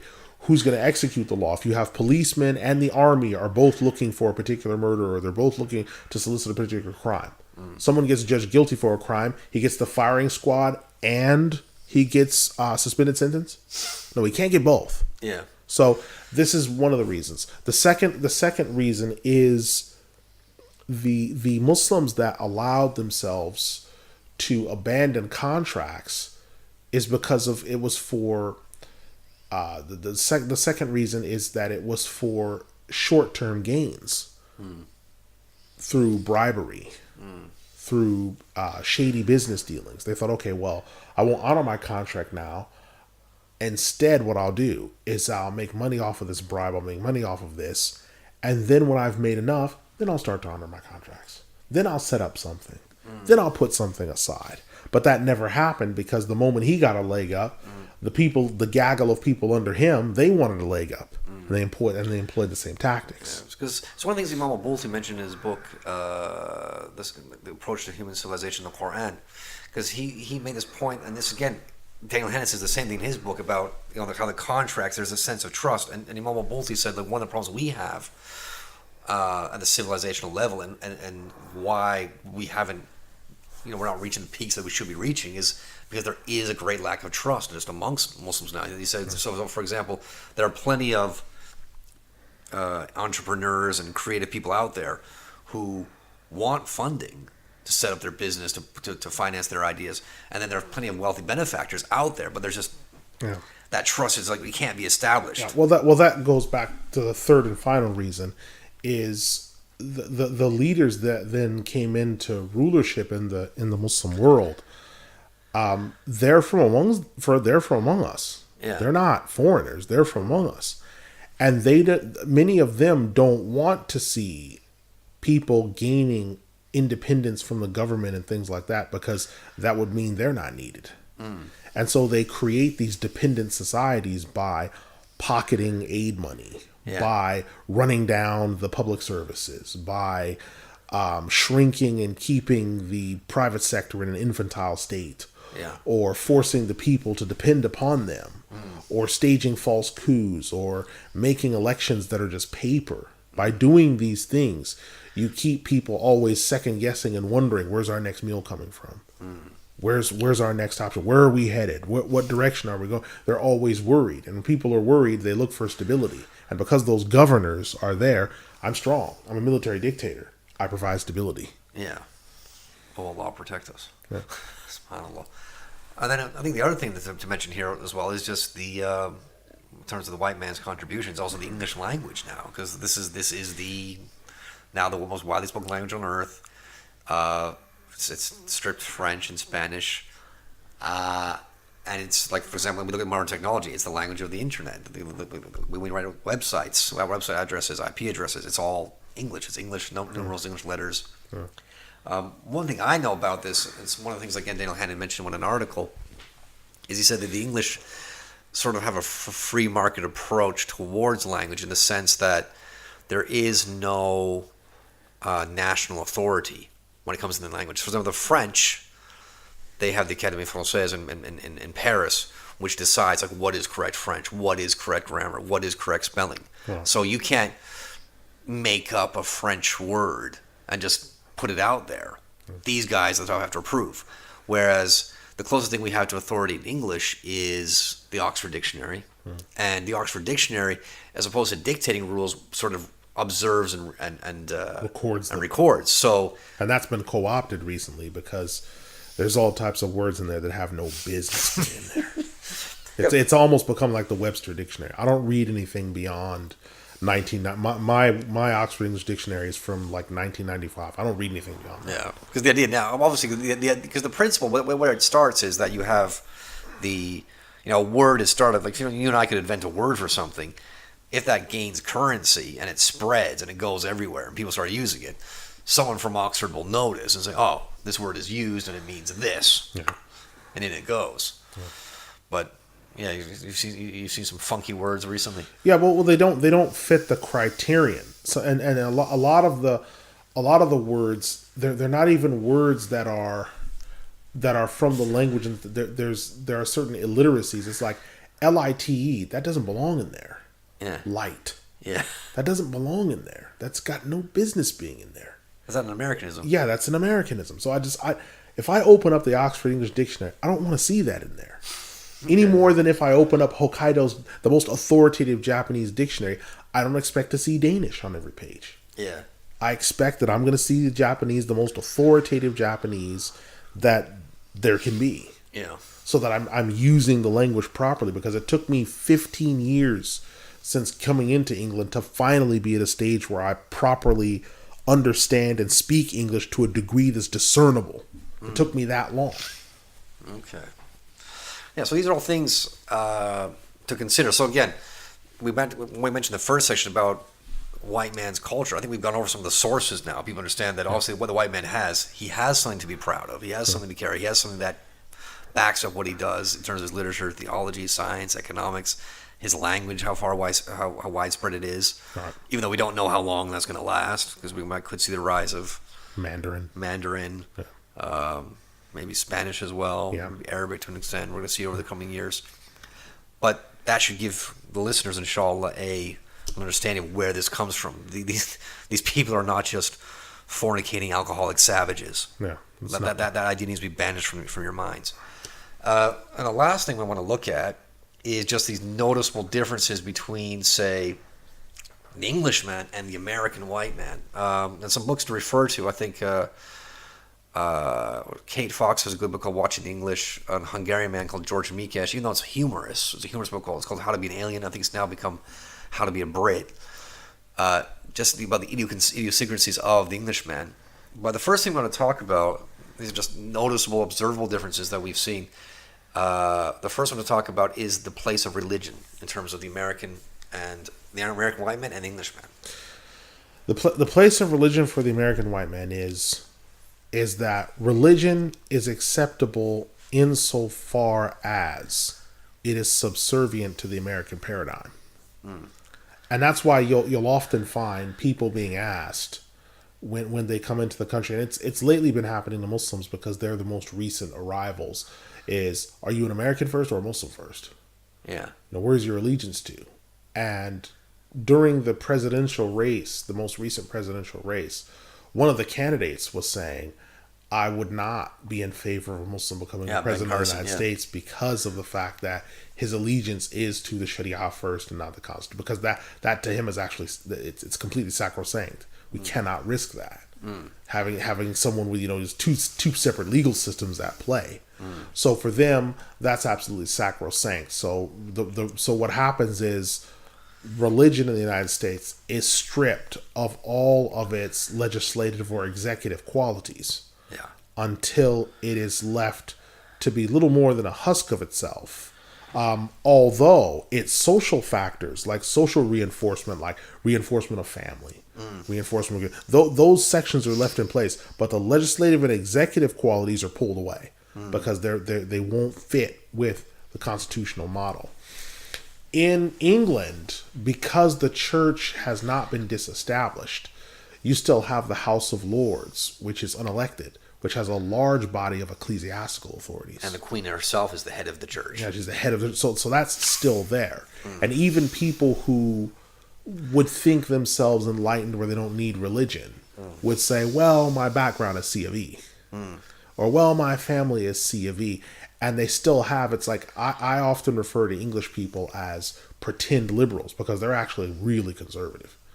They would like, some of them would like to think that they're really liberals, but they're not. Many of them are religious conservatives without the deep Christianity. But the foothold of Christianity is still here. Yeah. The footprint that's been laid, the power that's here from the church, that's still very much here. Where America, that when people are espousing Christianity, they're espousing it for just the purpose of, well, I'm an American, but this also helps me. Whereas the identity for English people was, well, no, English people being Christians is synonymous. Yeah. That's why, Defense Fidor, or Fidor Defense is on the currency of the Queen, defender of the faith, from the time of Henry VIII. It's not the defender of faiths. Yeah. It's the defender of the faith. Yeah, and that's hence the cross. I mean, look at the flag. Yeah. The flag is the cross of St. George, cross of St. Andrew in Scotland. You combine the two, you get the Union flag. Yeah, that language is everywhere. That Christian language, when you go to court, the horse of revelation and the lion of Judah, which are symbols of the royal family, they're there. Also, is it because it's normal, as far as I know, correct me if I'm wrong here, isn't it normal for, say, a political figure in the United States, whether he's the president or presidential candidate, it's normal for them to say something like, God bless America. Well, that's almost expected. Yes. But they're not allowed to say something like, they're allowed to be religious. They're supposed to be religious even, because you've never had a president who's like an atheist. Or openly an atheist. We've had presidents that have that, but they've not. You see, the thing is, you cannot call for the disestablishment of religion as a whole or its destruction, but you can't call for the establishment of it either. Yeah, exactly. So Congress shall pass no law that infringes that's correct. Prejudice against any religion. That's it. So what they'll tend to do when they're using words like God or whatever, the Constitution, when you read it, it's stating the God of nature, which is that whole deistic thing again. So they're not talking about any God in that sense that the Muslim might necessarily know. They're talking about the God of nature, in which, okay, there's some force or something. And that's why when you speak to people like Sarah Palin, people like that will say, well, I believe something's out there. There's something bigger than me. Yeah, there's something bigger than me. That's deism. Yeah. Right. Whereas in England, no, there's definitely the belief in a personal God, in a personal savior, that there is a church. I mean, we just got through having a day off because there was a royal wedding, and before then, when the Queen's coronation happened, there's a portion of the coronation in which olive oil is poured over her head, which is a direct biblical allusion. Yeah. When that happened, the camera panned away. Out of respect for that personal religious moment. She's doing something religious and personal by herself. We're not going to show her at that moment. Wow. That's 1953. We're not going to show that. She came in, she had the robes. Even now, when she comes in to session, she'll come and she has the scepter and she has the purple robes. Again, all biblical stuff. And there was someone in the crowd, I don't know who it was, and he coughed. And the amount of heads that turned around and looked at that guy, I mean, he could have gone 1 inch tall. I mean, that guy was just small. Wow. And the Queen opens up and she begins her, it's like that stuff is so ingrained. It's one of the reasons why people who are advocating republicanism, that the royal family should be, disestablished and all sort of stuff, I doubt they will ever gain a real serious foothold. Yeah. Because that Christianity is so ingrained, religion is so ingrained. It's to the point to where people don't even recognize it as religion per se. It's just something that's part of their lives. Any more than the fish doesn't recognize water that's all around him as water per se. Yeah. It's something that's just always been. Yeah. And they can't imagine life without it. Because what I want to get onto this also, because an American president, while he's expected to say stuff like God bless America or one nation under God, he's not supposed to say that may Jesus Christ be with you all. Or to say something like, my religion informs policy. No. My religion informs my decision making or something. In fact, he's supposed to separate between saying church and state. Yeah, my Catholicism does not influence me in my decision making. Now that's crazy, but he's supposed to say that. Yeah. Yeah, my Catholicism has absolutely no influence on me. Yeah, the most he can say is that maybe it inspires me in difficult times. Now, like in an emotional sense. That's it. Now that's insane, because we know that's not true. Any more than someone saying, my race has absolutely no impact on day-to-day decisions that I make and everything else. Right? That's insane, because we know that these things are impactful. Yeah. But he's expected to say that simply for the fact that you have to keep this juggling act going where there's this separation. Don't talk about it. Don't mess with it. Insofar as the religion must be subservient to the broader ideals, which are the Constitution and what America is established on, which is that individualism. And established religion represents that grouping again. And they don't want that. Okay. And the next thing we have, following on from that also, is the difference between the two, the Englishman and the American White Man, in terms of patriotism and the identity of self. Right. So because the English, they kind of see the Americans as quite brash with this. I mean, part of that, again, it goes back to what an American seeing the American flag and what it represents and the waving of the flag, they see that as a direct representation of the Constitution, which is that individualism. As we mentioned before, each one of the 50 stars is separate and distinct. Yeah. They're individually hand sewn. Each one of the stars and the stripes that are on the flag is individually there, right? That stuff is put there for a reason. And because Americans are patriotic about it, because it's a representation of all of what's been built. When they see that, they think of Betsy Ross, the Revolutionary War, all these other things. Whereas when English people are looking at the flag, it's not to stimulate national feeling in that sense, because the origins of English identity and American identity, the origins were different. Yeah. So how that comes about is going to be completely different. Yeah, because one of the things that's actually, and this is something we're going to get to later on, also about the vision of society and class structure. It's almost like nowadays, it's reached the point where, flying the flag of St. George, especially during international football tournaments, Right. like we've just witnessed, that's almost seems like a lower class thing. Yeah. And then these rich, the elite snobby city people, especially ones in London, they're like, oh, look at these white trash, look at them supporting their little football team with their flag. Yeah. Oh, they look so disgusting and pathetic. Yeah. And it's like, you couldn't do that in America. You couldn't. No. It doesn't matter whether you are upper class, lower class. Well, if you can say that about America, whether you're super wealthy or whether you're just a poor. peasant and you're poor.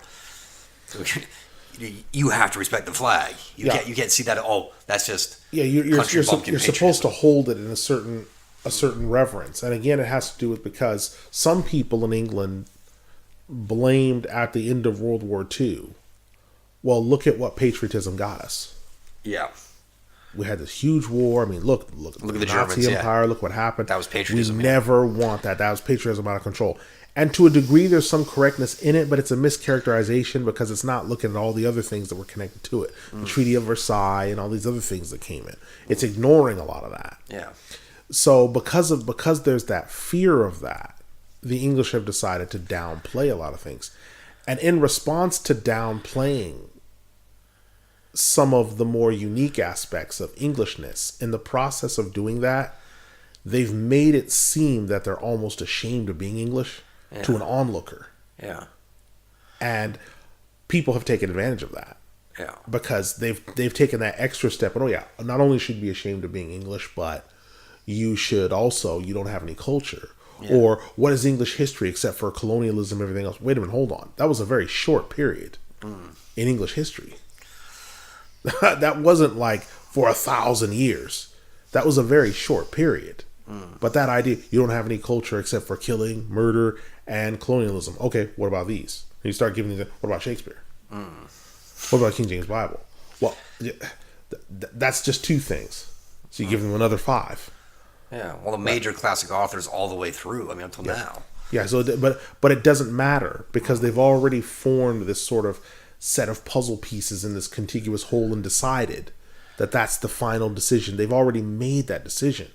So it doesn't matter what you bring. That's all England's known for. That's all England's known for is just that, and you should be ashamed of yourself. But it started because the English allowed themselves to say that patriotism is what led to the war in Europe, and because of that, there's nothing special about any other nation or indicative, so we need to be... Well, no. There is something special about each nation.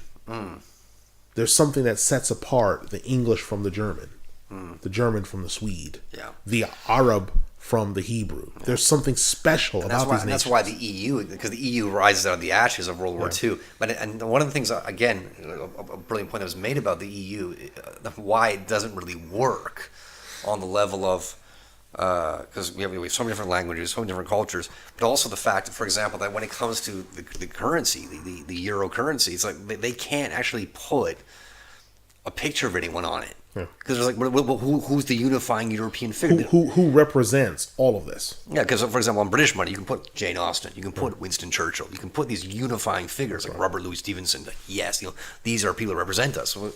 Like, who represents all of Europe? I mean, someone tried to put through the idea, and they really were divested quickly of it. They thought, well, what about Charlemagne? Wait a minute, hold on. You think Charlemagne was trying to create a unified Europe with a unified currency, where all the languages? You think Charlemagne was trying? Charles the Great was trying to do that?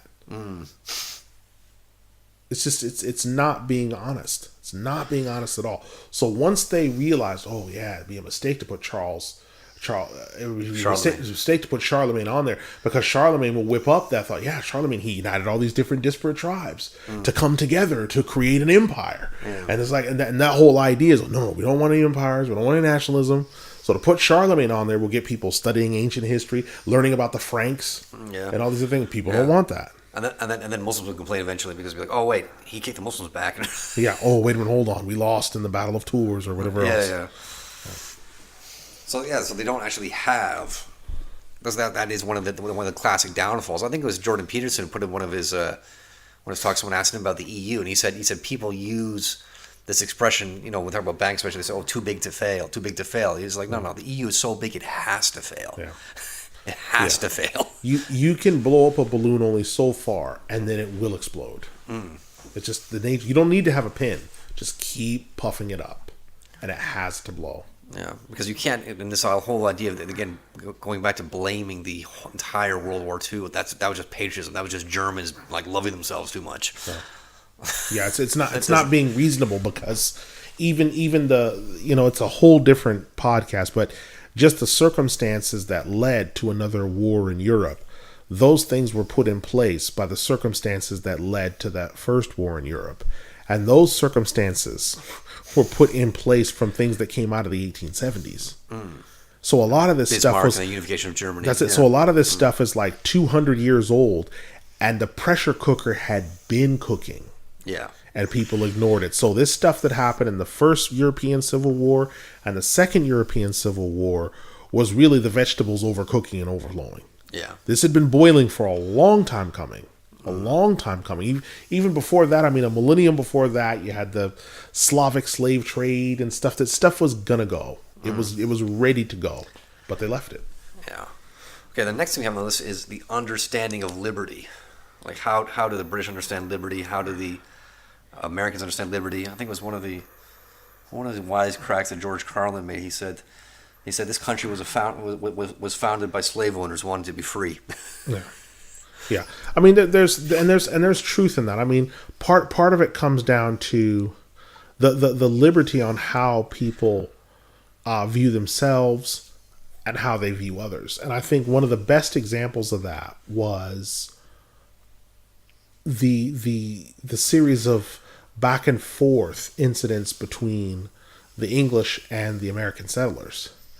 And one of them was when the Quartering Act came out. Because the English wanted to ensure that there would be loyalty and there wouldn't be any sedition. So through the Quartering Act, they had soldiers quartered in the houses of these American settlers. And sometimes these soldiers were guaranteed comfort from the wives of these American settlers. So they got violent. And they said, no, that you don't have right to that.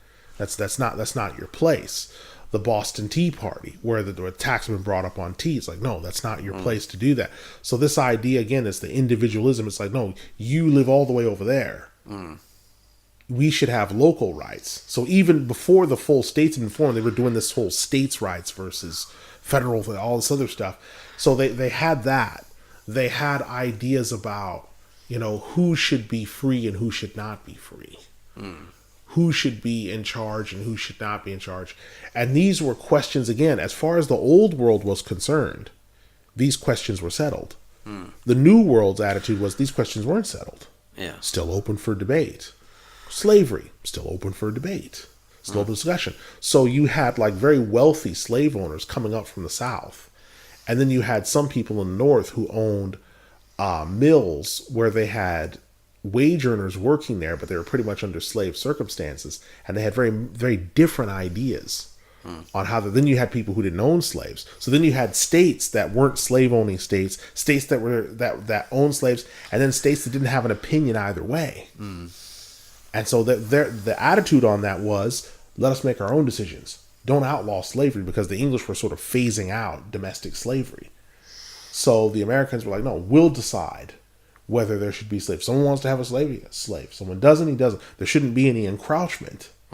Right? So their ideas on personal liberty were very different. Yeah, because I think it was Alex de Tocqueville, the French writer, and I think it's in the 1850s, he said something, because he visited America, and he said the American is the Englishman left unto himself. Yeah. Like he's just gone out into the wild, and he's created his own, like you were saying before, like he's metamorphosized into his own separate creature now. Yeah, and he's doing his own thing. And that's why I think if you look at the next thing I've listed here is division of society and class structure. So what the Americans did is they didn't recognize the structure you had in the United Kingdom or in England at least, is the working class, the middle class, the working class, the upper classes, that aristocratic structure. Yeah. They just did not buy into that. For the Americans, it's the meritocracy. Yeah. Whoever works the hardest plays the hardest. Yeah. And so the guy that has the most right to speak is the guy that's put in the most work, the guy that's made it to the top. Yeah. And I think one of the best ways of this is employment. I was used to, in the United States, getting up at around 6 in the morning, 5:30 in the morning, and just pounding the pavement until 5 p.m., turning applications, doing everything else, showing up to then you'd have what's called a follow-up sweep. So 2 days after, you'd show up at the job again, at the place where you dropped off the applications. Yeah, I just wanted to know if you had that opening and everything. Now, they told you the first time you came and filled out an application, it was full. Yeah. But they see you that second time, they're thinking, It's called being a go-getter. yeah, they thought, So then they say to you, well, I mean, if we had an opening, when could you start? Your reply should be, how about now? How about now? And I'd say about 70% of jobs that I got doing that. Yeah. How about now? Great. I came to England with that attitude. And I was like, got up 5:30, went out. I was like, everything's shut. So now I have to wait until 9 a.m. So, okay, now I'm out. So I pick up the applications, do everything else. I do my 2-day sweep. And when I came back the second time, the guy's like, I thought I told you not to do that. So not to come back here again, because we already just explained that position is full. So the guy was a little bit agitated. And someone said, listen, don't do that again. You'll get arrested here for stalking or whatever. Don't do that. Because you can't do that here. In the U.S., they're like, yeah, I like a guy. I like a guy that's assertive. Yeah. Right. So that's why you can have your door-to-door sales. You're sort of over there. Here, you're aggressive. Yeah. Here, it's like, okay, you need to be arrested. Whereas out there, it's like, okay, he's assertive. So they'll ask you, hey, what's your name, son? And because you keep coming in, they write your name down. They're like, okay, all right. And there was one job I remember, I'd been by there like 3 times. And so I went back home. I thought, all right, man, I wanted to get a job in 2 weeks. Because that's the thing in the United States. Be like, listen, man, I can get a job in 2 weeks. Yeah. That's how easy. Just get at it, keep working at it. You set a deadline for yourself. Yeah. You say, yeah. They made a position for me. Because I was so irascible and so aggressive. Like, you know what? I'm sure there's something you can do. They made a post for me until one opened. I was like, okay, I'm going to be on the register. Initially, I was sweeping, I was mopping, but I was on the wage. I was getting the wage. Then they're like, okay, well, someone's decided to leave this job. Great, I'm on the register now. Because I was so consistent. And I was there every day, and I was out working everybody. You know, that's one of the things. And it's a crazy thing to say. No imam taught me. No local masjid imam taught me my work ethic. Yeah. Work ethic. But outside of my direct family, the American white man taught me my work ethic. Wow. Aggressiveness, going forward. No local masjid imam, no Maulana Sahib. None of them taught me work ethic. My family did. And then outside of that, the American white man taught me that work ethic. We're going to do this. We're going to do that. I credit that. I mean, I wouldn't be the man that I am today in terms of being able to get done as much as I've gotten done without having that in place. That work ethic. They have a strong work ethic. Yeah. Right. Wait, is that the Protestant work ethic? Might be. I mean, English people have a work ethic, but their work ethic, what they tend to do is, it's the hourglass, it's the sand going through the hourglass. It's a slower process, but they're building up the wall. The Americans are slapping the bricks on. You know, you can see it quicker happen. The English just slowly, the sand is going through the hourglass, taking their time. Right. So it may take them longer to get it done, but they've thought about all the eventualities. And the same thing goes in the legislation. So the terrorism legislation in the United Kingdom, they're putting in place all the courts and everything else. Then they come. The Americans will come, then they will backdate the legislation. So they'll listen, we need to act unilaterally. So they'll act unilaterally, like in the case of Guantanamo Bay. So first, everyone's in Guantanamo Bay in orange jumpsuits, free haircuts, beachfront property. They're just there. And the Americans, okay, now what do we do? Okay, because the Americans are like, what are we going to call them? We grabbed them off the battlefield, what are we going to call them? So they had to create. Yeah, was it unlawful combatants? Yeah, enemy combatants. They're like, okay, that's what they're called. Yeah. So they don't have any rights. No rights, no rights. So, okay, fine. Whereas here, they put in legislation in place that had to be haggled. Liberty International got all over them. Chamois Chakrabarty was tackling them. But by the time it's done being haggled and argued in the House of Commons and in the Lords. By the time that's happened, they've been able to put a structure in place, and when they come for you, there's no loopholes. It's watertight. So that's the difference. Is sort of their culture and how they view like legislation and liberty. The Americans act unilaterally and then build based upon that. English people build and then act slowly but thoroughly. I have noticed there's a lot of like deliberation process in the way. Just this little, I've just noticed little things because I grew up in Canada. One of the things that shocked me, and then when I was living in Morocco, I noticed a difference. Like in England, for example, just getting internet set up in your home, like it could I don't know if it still takes that time. It took like 2 weeks. Yeah. And then when I moved to Morocco and I set up Wi-Fi in my house, they did it like the same day. Yeah, just a lot of hoop jumping here. Admin, a lot of different stuff. People have to be contacted. There's a whole system. And it's an English thing because I even met a Polish taxi driver once, and we were having a talk because he picked me up from Leicester. We were actually driving from Leicester to Nottingham, and he did like graphic design, and someone asked him to do a project for him, and he said, okay, I'll do it, and I'll bring it to you tomorrow, or I'll bring it to you the day after tomorrow. And they were like shocked. He's like, I thought you were talking. It's like, usually we ask them to do graphic design. They come back a week later, 2 weeks later. It's like, why? Yeah. Like, I can have this done, Thursday, 10 o'clock. They just deliberate. Deliberate. Yeah. Constant deliberation. Everything has to be done slowly with deliberation. So that's it. Whereas for the American, it had to be done last Tuesday. and if you look at the Revolutionary War, it's that whole thing. The British are marching in lines, 10 guys across, 10 in, wearing red jackets, playing the drums, blowing the bugle, and Americans are hiding in the bushes, wearing dark clothes, firing at them. Yeah. And the English response to this was to call the Americans saucy boys, jacobouts, dastardly, thugs, ignoring the rules of war. And it's like the Americans are like, no.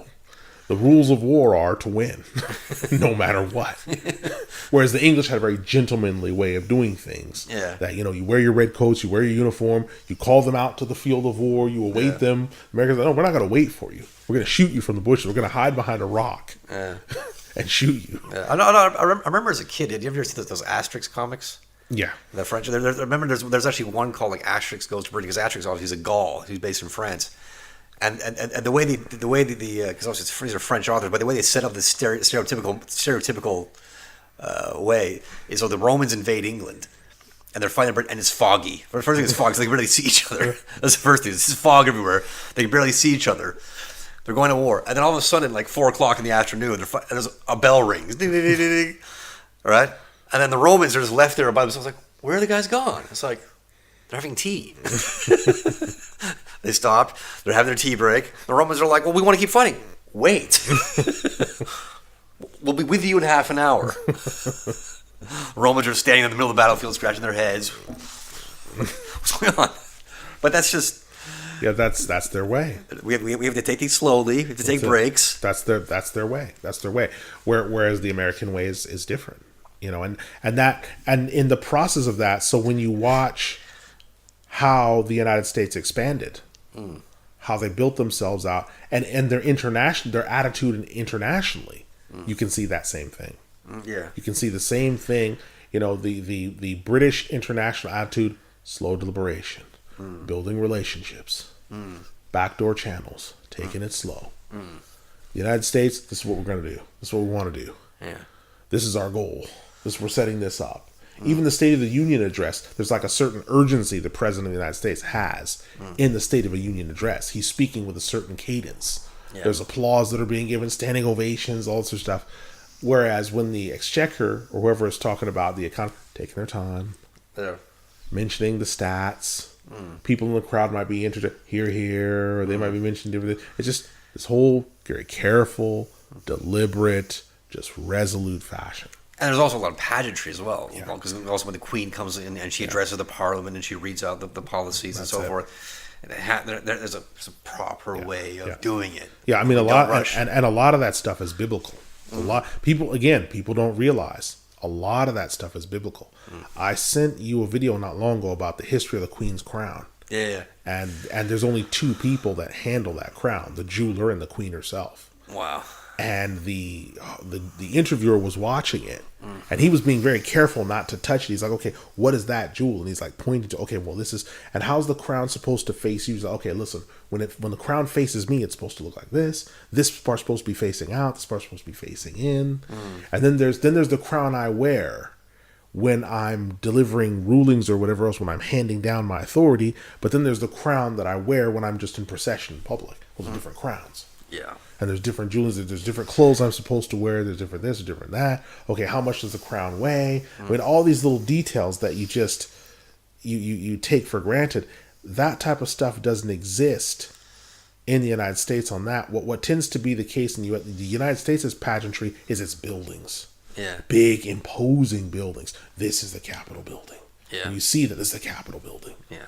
This is this building. This is where this happens. This is the White House. This is the Washington Monument. That's it. This is where this happens. What goes on inside is quite earthy, but the building itself has this ominous nature to it. Whereas here, the buildings might be simply built, or they might even, to an onlooker, they might look gaudy. If someone's coming from outside of the country, I'm like, oh, it doesn't look like much is going on.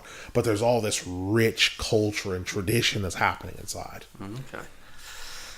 Amazing. So the last thing to bear in mind here is just, I think we've almost touched on a lot of this already, but the structure of government, the understanding of authority. Yeah. So obviously the Americans are a republic. Yeah. The British are a monarchy. Yeah.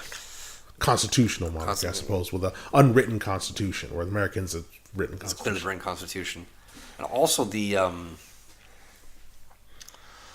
are we going to get at here again? To refresh my memory. Also, yeah. So the fact that also in the sense of the in the American understanding is also that the president can just be anyone. Yeah. He doesn't have to come from a certain class or a certain family, a certain the lineage. The commander in chief, although he's the head of the military, he is a civilian. Yeah. He's head over the armed forces, but he's a civilian. Yeah.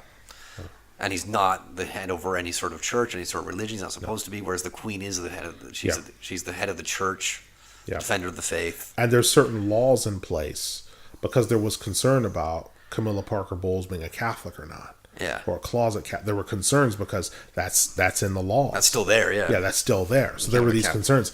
There wasn't those concerns about John F. Kennedy. There were concerns that Catholics are immoral or they're drunks or whatever else, but it wasn't the concern that John F. Kennedy coming into power was somehow going to subvert the United States Constitution and sort of create a popery. That wasn't the concern.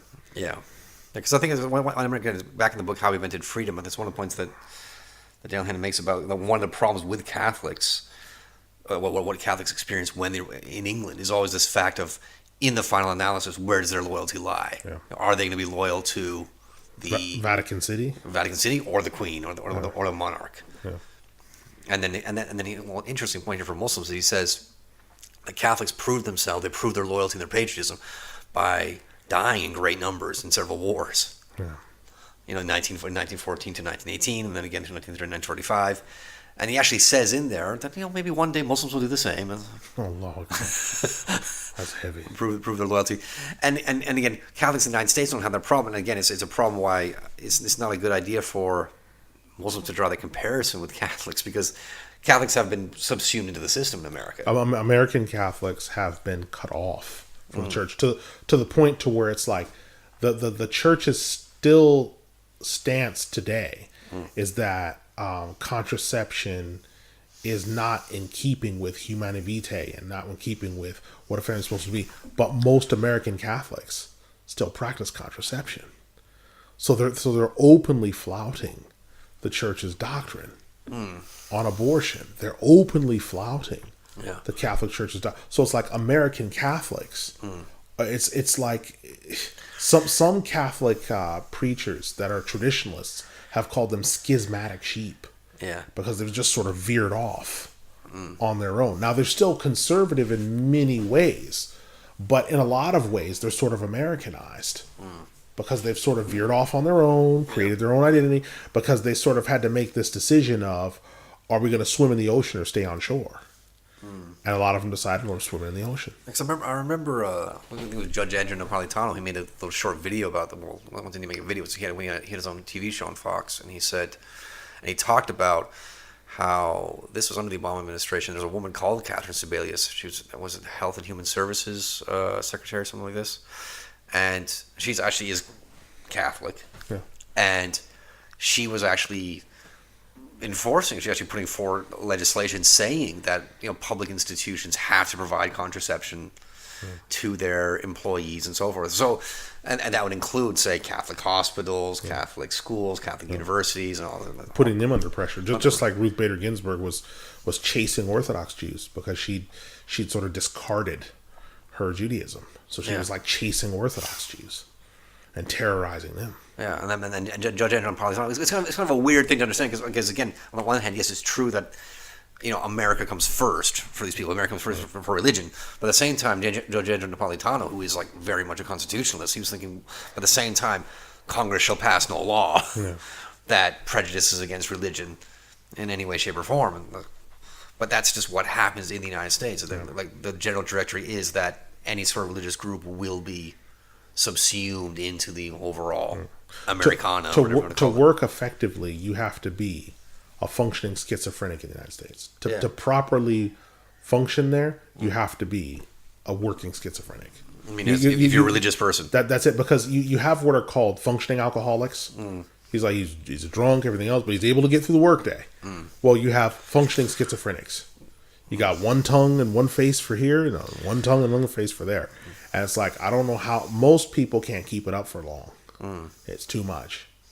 It's too much to keep it up. It's too much. Yeah. Whereas it's not quite like that in the United Kingdom. You don't. No, in the United Kingdom,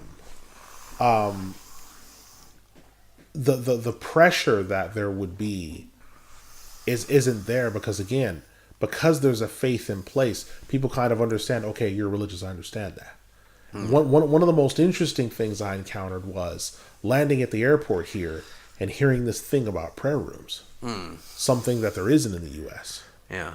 And I've gotten so used to it. When I had to go back recently to get some documentation resolved and taken care of, there wasn't one in the airport I went to. So I go to pray, and bomb sniffing dogs are brought because they're trying to figure out what I'm doing. Yeah. So I was nearly arrested. Almost broke my Fajr prayer because of what was going on. Whereas here, I touched down here in England. I'm looking for the local prayer room or the contemplation room. Yeah. It's just widespread. Just widespread. And it's taken for granted because they understand people are going to be religious because it's a Christian country. They understand that.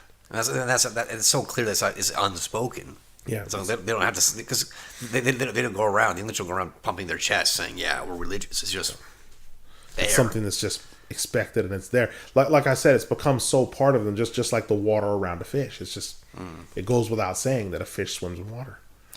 So I think we're about to finish here. I think we're going to be going on for quite a, was it 2 hours now? Yeah. SubhanAllah. So I'm going to put all this stuff below in the description of the video. But could you, maybe before we finish, just recommend some books as the last thing? Well, second to last thing, I'll mention something else. But just okay, so to take some further reading then. Especially for a Muslim audience. Yeah, so one of the books, it's 2 volumes. I paid £40 for it, but I still think it's worth it. The Invention of the White Race by Theodore W. Allen. And in that book, it really goes through the detail of the birth of the American white man, his distinctions, how he's different from the other people, even though they have this, same skin color and hair texture. He became a different creature, how that came about. And the first is just dealing with interactions between the Irish and the English, and then finally we get to the English going into the United States and their transformation, the emergence of this American white man. It's a fantastic book. I did a book review on it, on the Georgie's blog. Okay, so we'll link those, inshallah. And then we have How We Invented Freedom by Daniel Hannan. That's a book that I've read. Have you ever looked at that? I haven't seen that. No, that book, that's Daniel Hannan, MEP. He also wrote the book Why Vote Leave about the EU. He's a conservative MEP. Now that book is, I think it's maybe 200 pages, but that's a really, really good summary of just the English, Anglosphere jurisprudence. Where does our legal system come from? Where does our economics come from? What is English common law? How does that affect our systems? And I think that's really, really crucial if you want to understand how things work out in these countries, how things work in the United States, how things work in the United Kingdom. Because if you are a Muslim and you're living out here, you can't be ignorant of these things. Yeah. You can't just assume. Because it's not only is it stupid and it's reckless to say white people don't have a culture, and then you don't value the people, but it's what's the word? I could say it's dangerous. I could say it's just hazardous.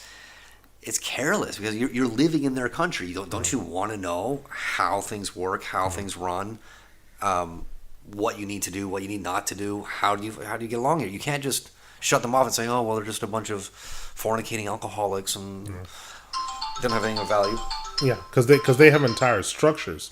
There's entire legal structures in place, and you ignore those at your own peril. You completely ignore those. Yeah, yet you should know what common law is, what statute law is, and so on and so forth. This is so important. There are two books here I've mentioned. There's Watching the English by Kate Fox. That's a good book just about how the English are, differences between the English and the Americans. I think for example, like one thing she points out in there, and I'm always explaining this to my students where I teach them in Morocco or in Jeddah, is for example, like an American, when an American meets you, he'll just put his hand out and say, hi, I'm Bill from Iowa, and he'll just be ready to rub your face. Whereas an Englishman won't do that. Yeah. An Englishman will actually sit down and talk to you. He can talk to you he can sit next to you on a plane, for 7-8 hours. And maybe 4 hours in, he'll say, oh, I didn't catch your name, by the way. Yeah. Right? As if you must have said it and I missed it. Yeah. They don't have that kind of directness. And then you might talk and talk and talk, and then when you actually get to your destination after being on an 8-hour flight, he will say thank you, and that's it. He doesn't know you anymore. You were a stranger, you became an acquaintance, and you become a stranger again. Yeah. So if you have fulfilled your purpose. You fulfilled your purpose. So if he sees you in the passport line or in baggage reclaim, he doesn't know you. Yeah. Like if you try to look at him and smile at him, he'll just look the other way. Yeah, I mean, I confronted a guy here doing that once because I said, "What's wrong with you, man?" Because at work with him, we were talking, and then on the street, I saw him again. And I went to say, "Hey, how you doing?" And it's like he ignored me. I thought, "What the hell is wrong with you?" Yeah. So I went to try to confront him. So. Yeah, they don't understand. I mean, I had the same thing with a roommate of mine at Leeds University, and he's a Jordanian doing a PhD, and he had the same experience where he actually sat down with his PhD supervisor. They're like together in the office for 2-3 hours, having a great chummy time together, and then they leave. They go their separate ways, and then he bumps into him 10 minutes later at the bus stop. Blanked him. Just got totally blank. It's like. Going home to me like, what is wrong with these people? Wait, I thought we were best of friends. Then he sees me 10 minutes later, and I'm like, I'm nobody. Yeah, ignored you. Yeah, and this is just how this is the English are. They're I don't know. We could say because of the geography, because the way the country is very small, and people are very hidey. They only like to do what they need to do, and then Allah knows best. I think another good book, even though it's humorous, is called How to Be an Alien. This thing has been republished as How to Be a Brit. That's a humorous book, but it does draw on a lot of things about the way the English are and the way they comport themselves and how they're very, very different from Europeans even. Right. Because again, you can't assume that the English are just like the French or the Germans or the Hungarians or whatever. They're not. They're very, very different. They have their own idiosyncratic ways of doing things.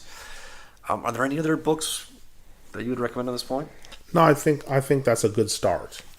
I think that's a good start because 3 or 4 books is a good start. You give too many, it might be overwhelming to someone. So that's a start. And then if they build on top of that, then they can go from there. Yeah, and we'll put some links to articles that we've mentioned and other matters. But I think I hope that after this quite long discussion that people understand, especially Muslim listeners out there, that yes, white people do have a culture, they do have a history, they do have a legal system, they do have jurisprudence, they do have literature, and they can't just be discarded as Neanderthals and uncivilized people. Yeah, that's correct. Is there anything else you'd like to add to that? No, I'd say that's pretty clear. Okay. Well, alhamdulillah, inshallah we will convene again later for another podcast whenever Allah wills. Assalamu alaikum wa rahmatullahi wa barakatuh. Wa alaikum assalam wa rahmatullah.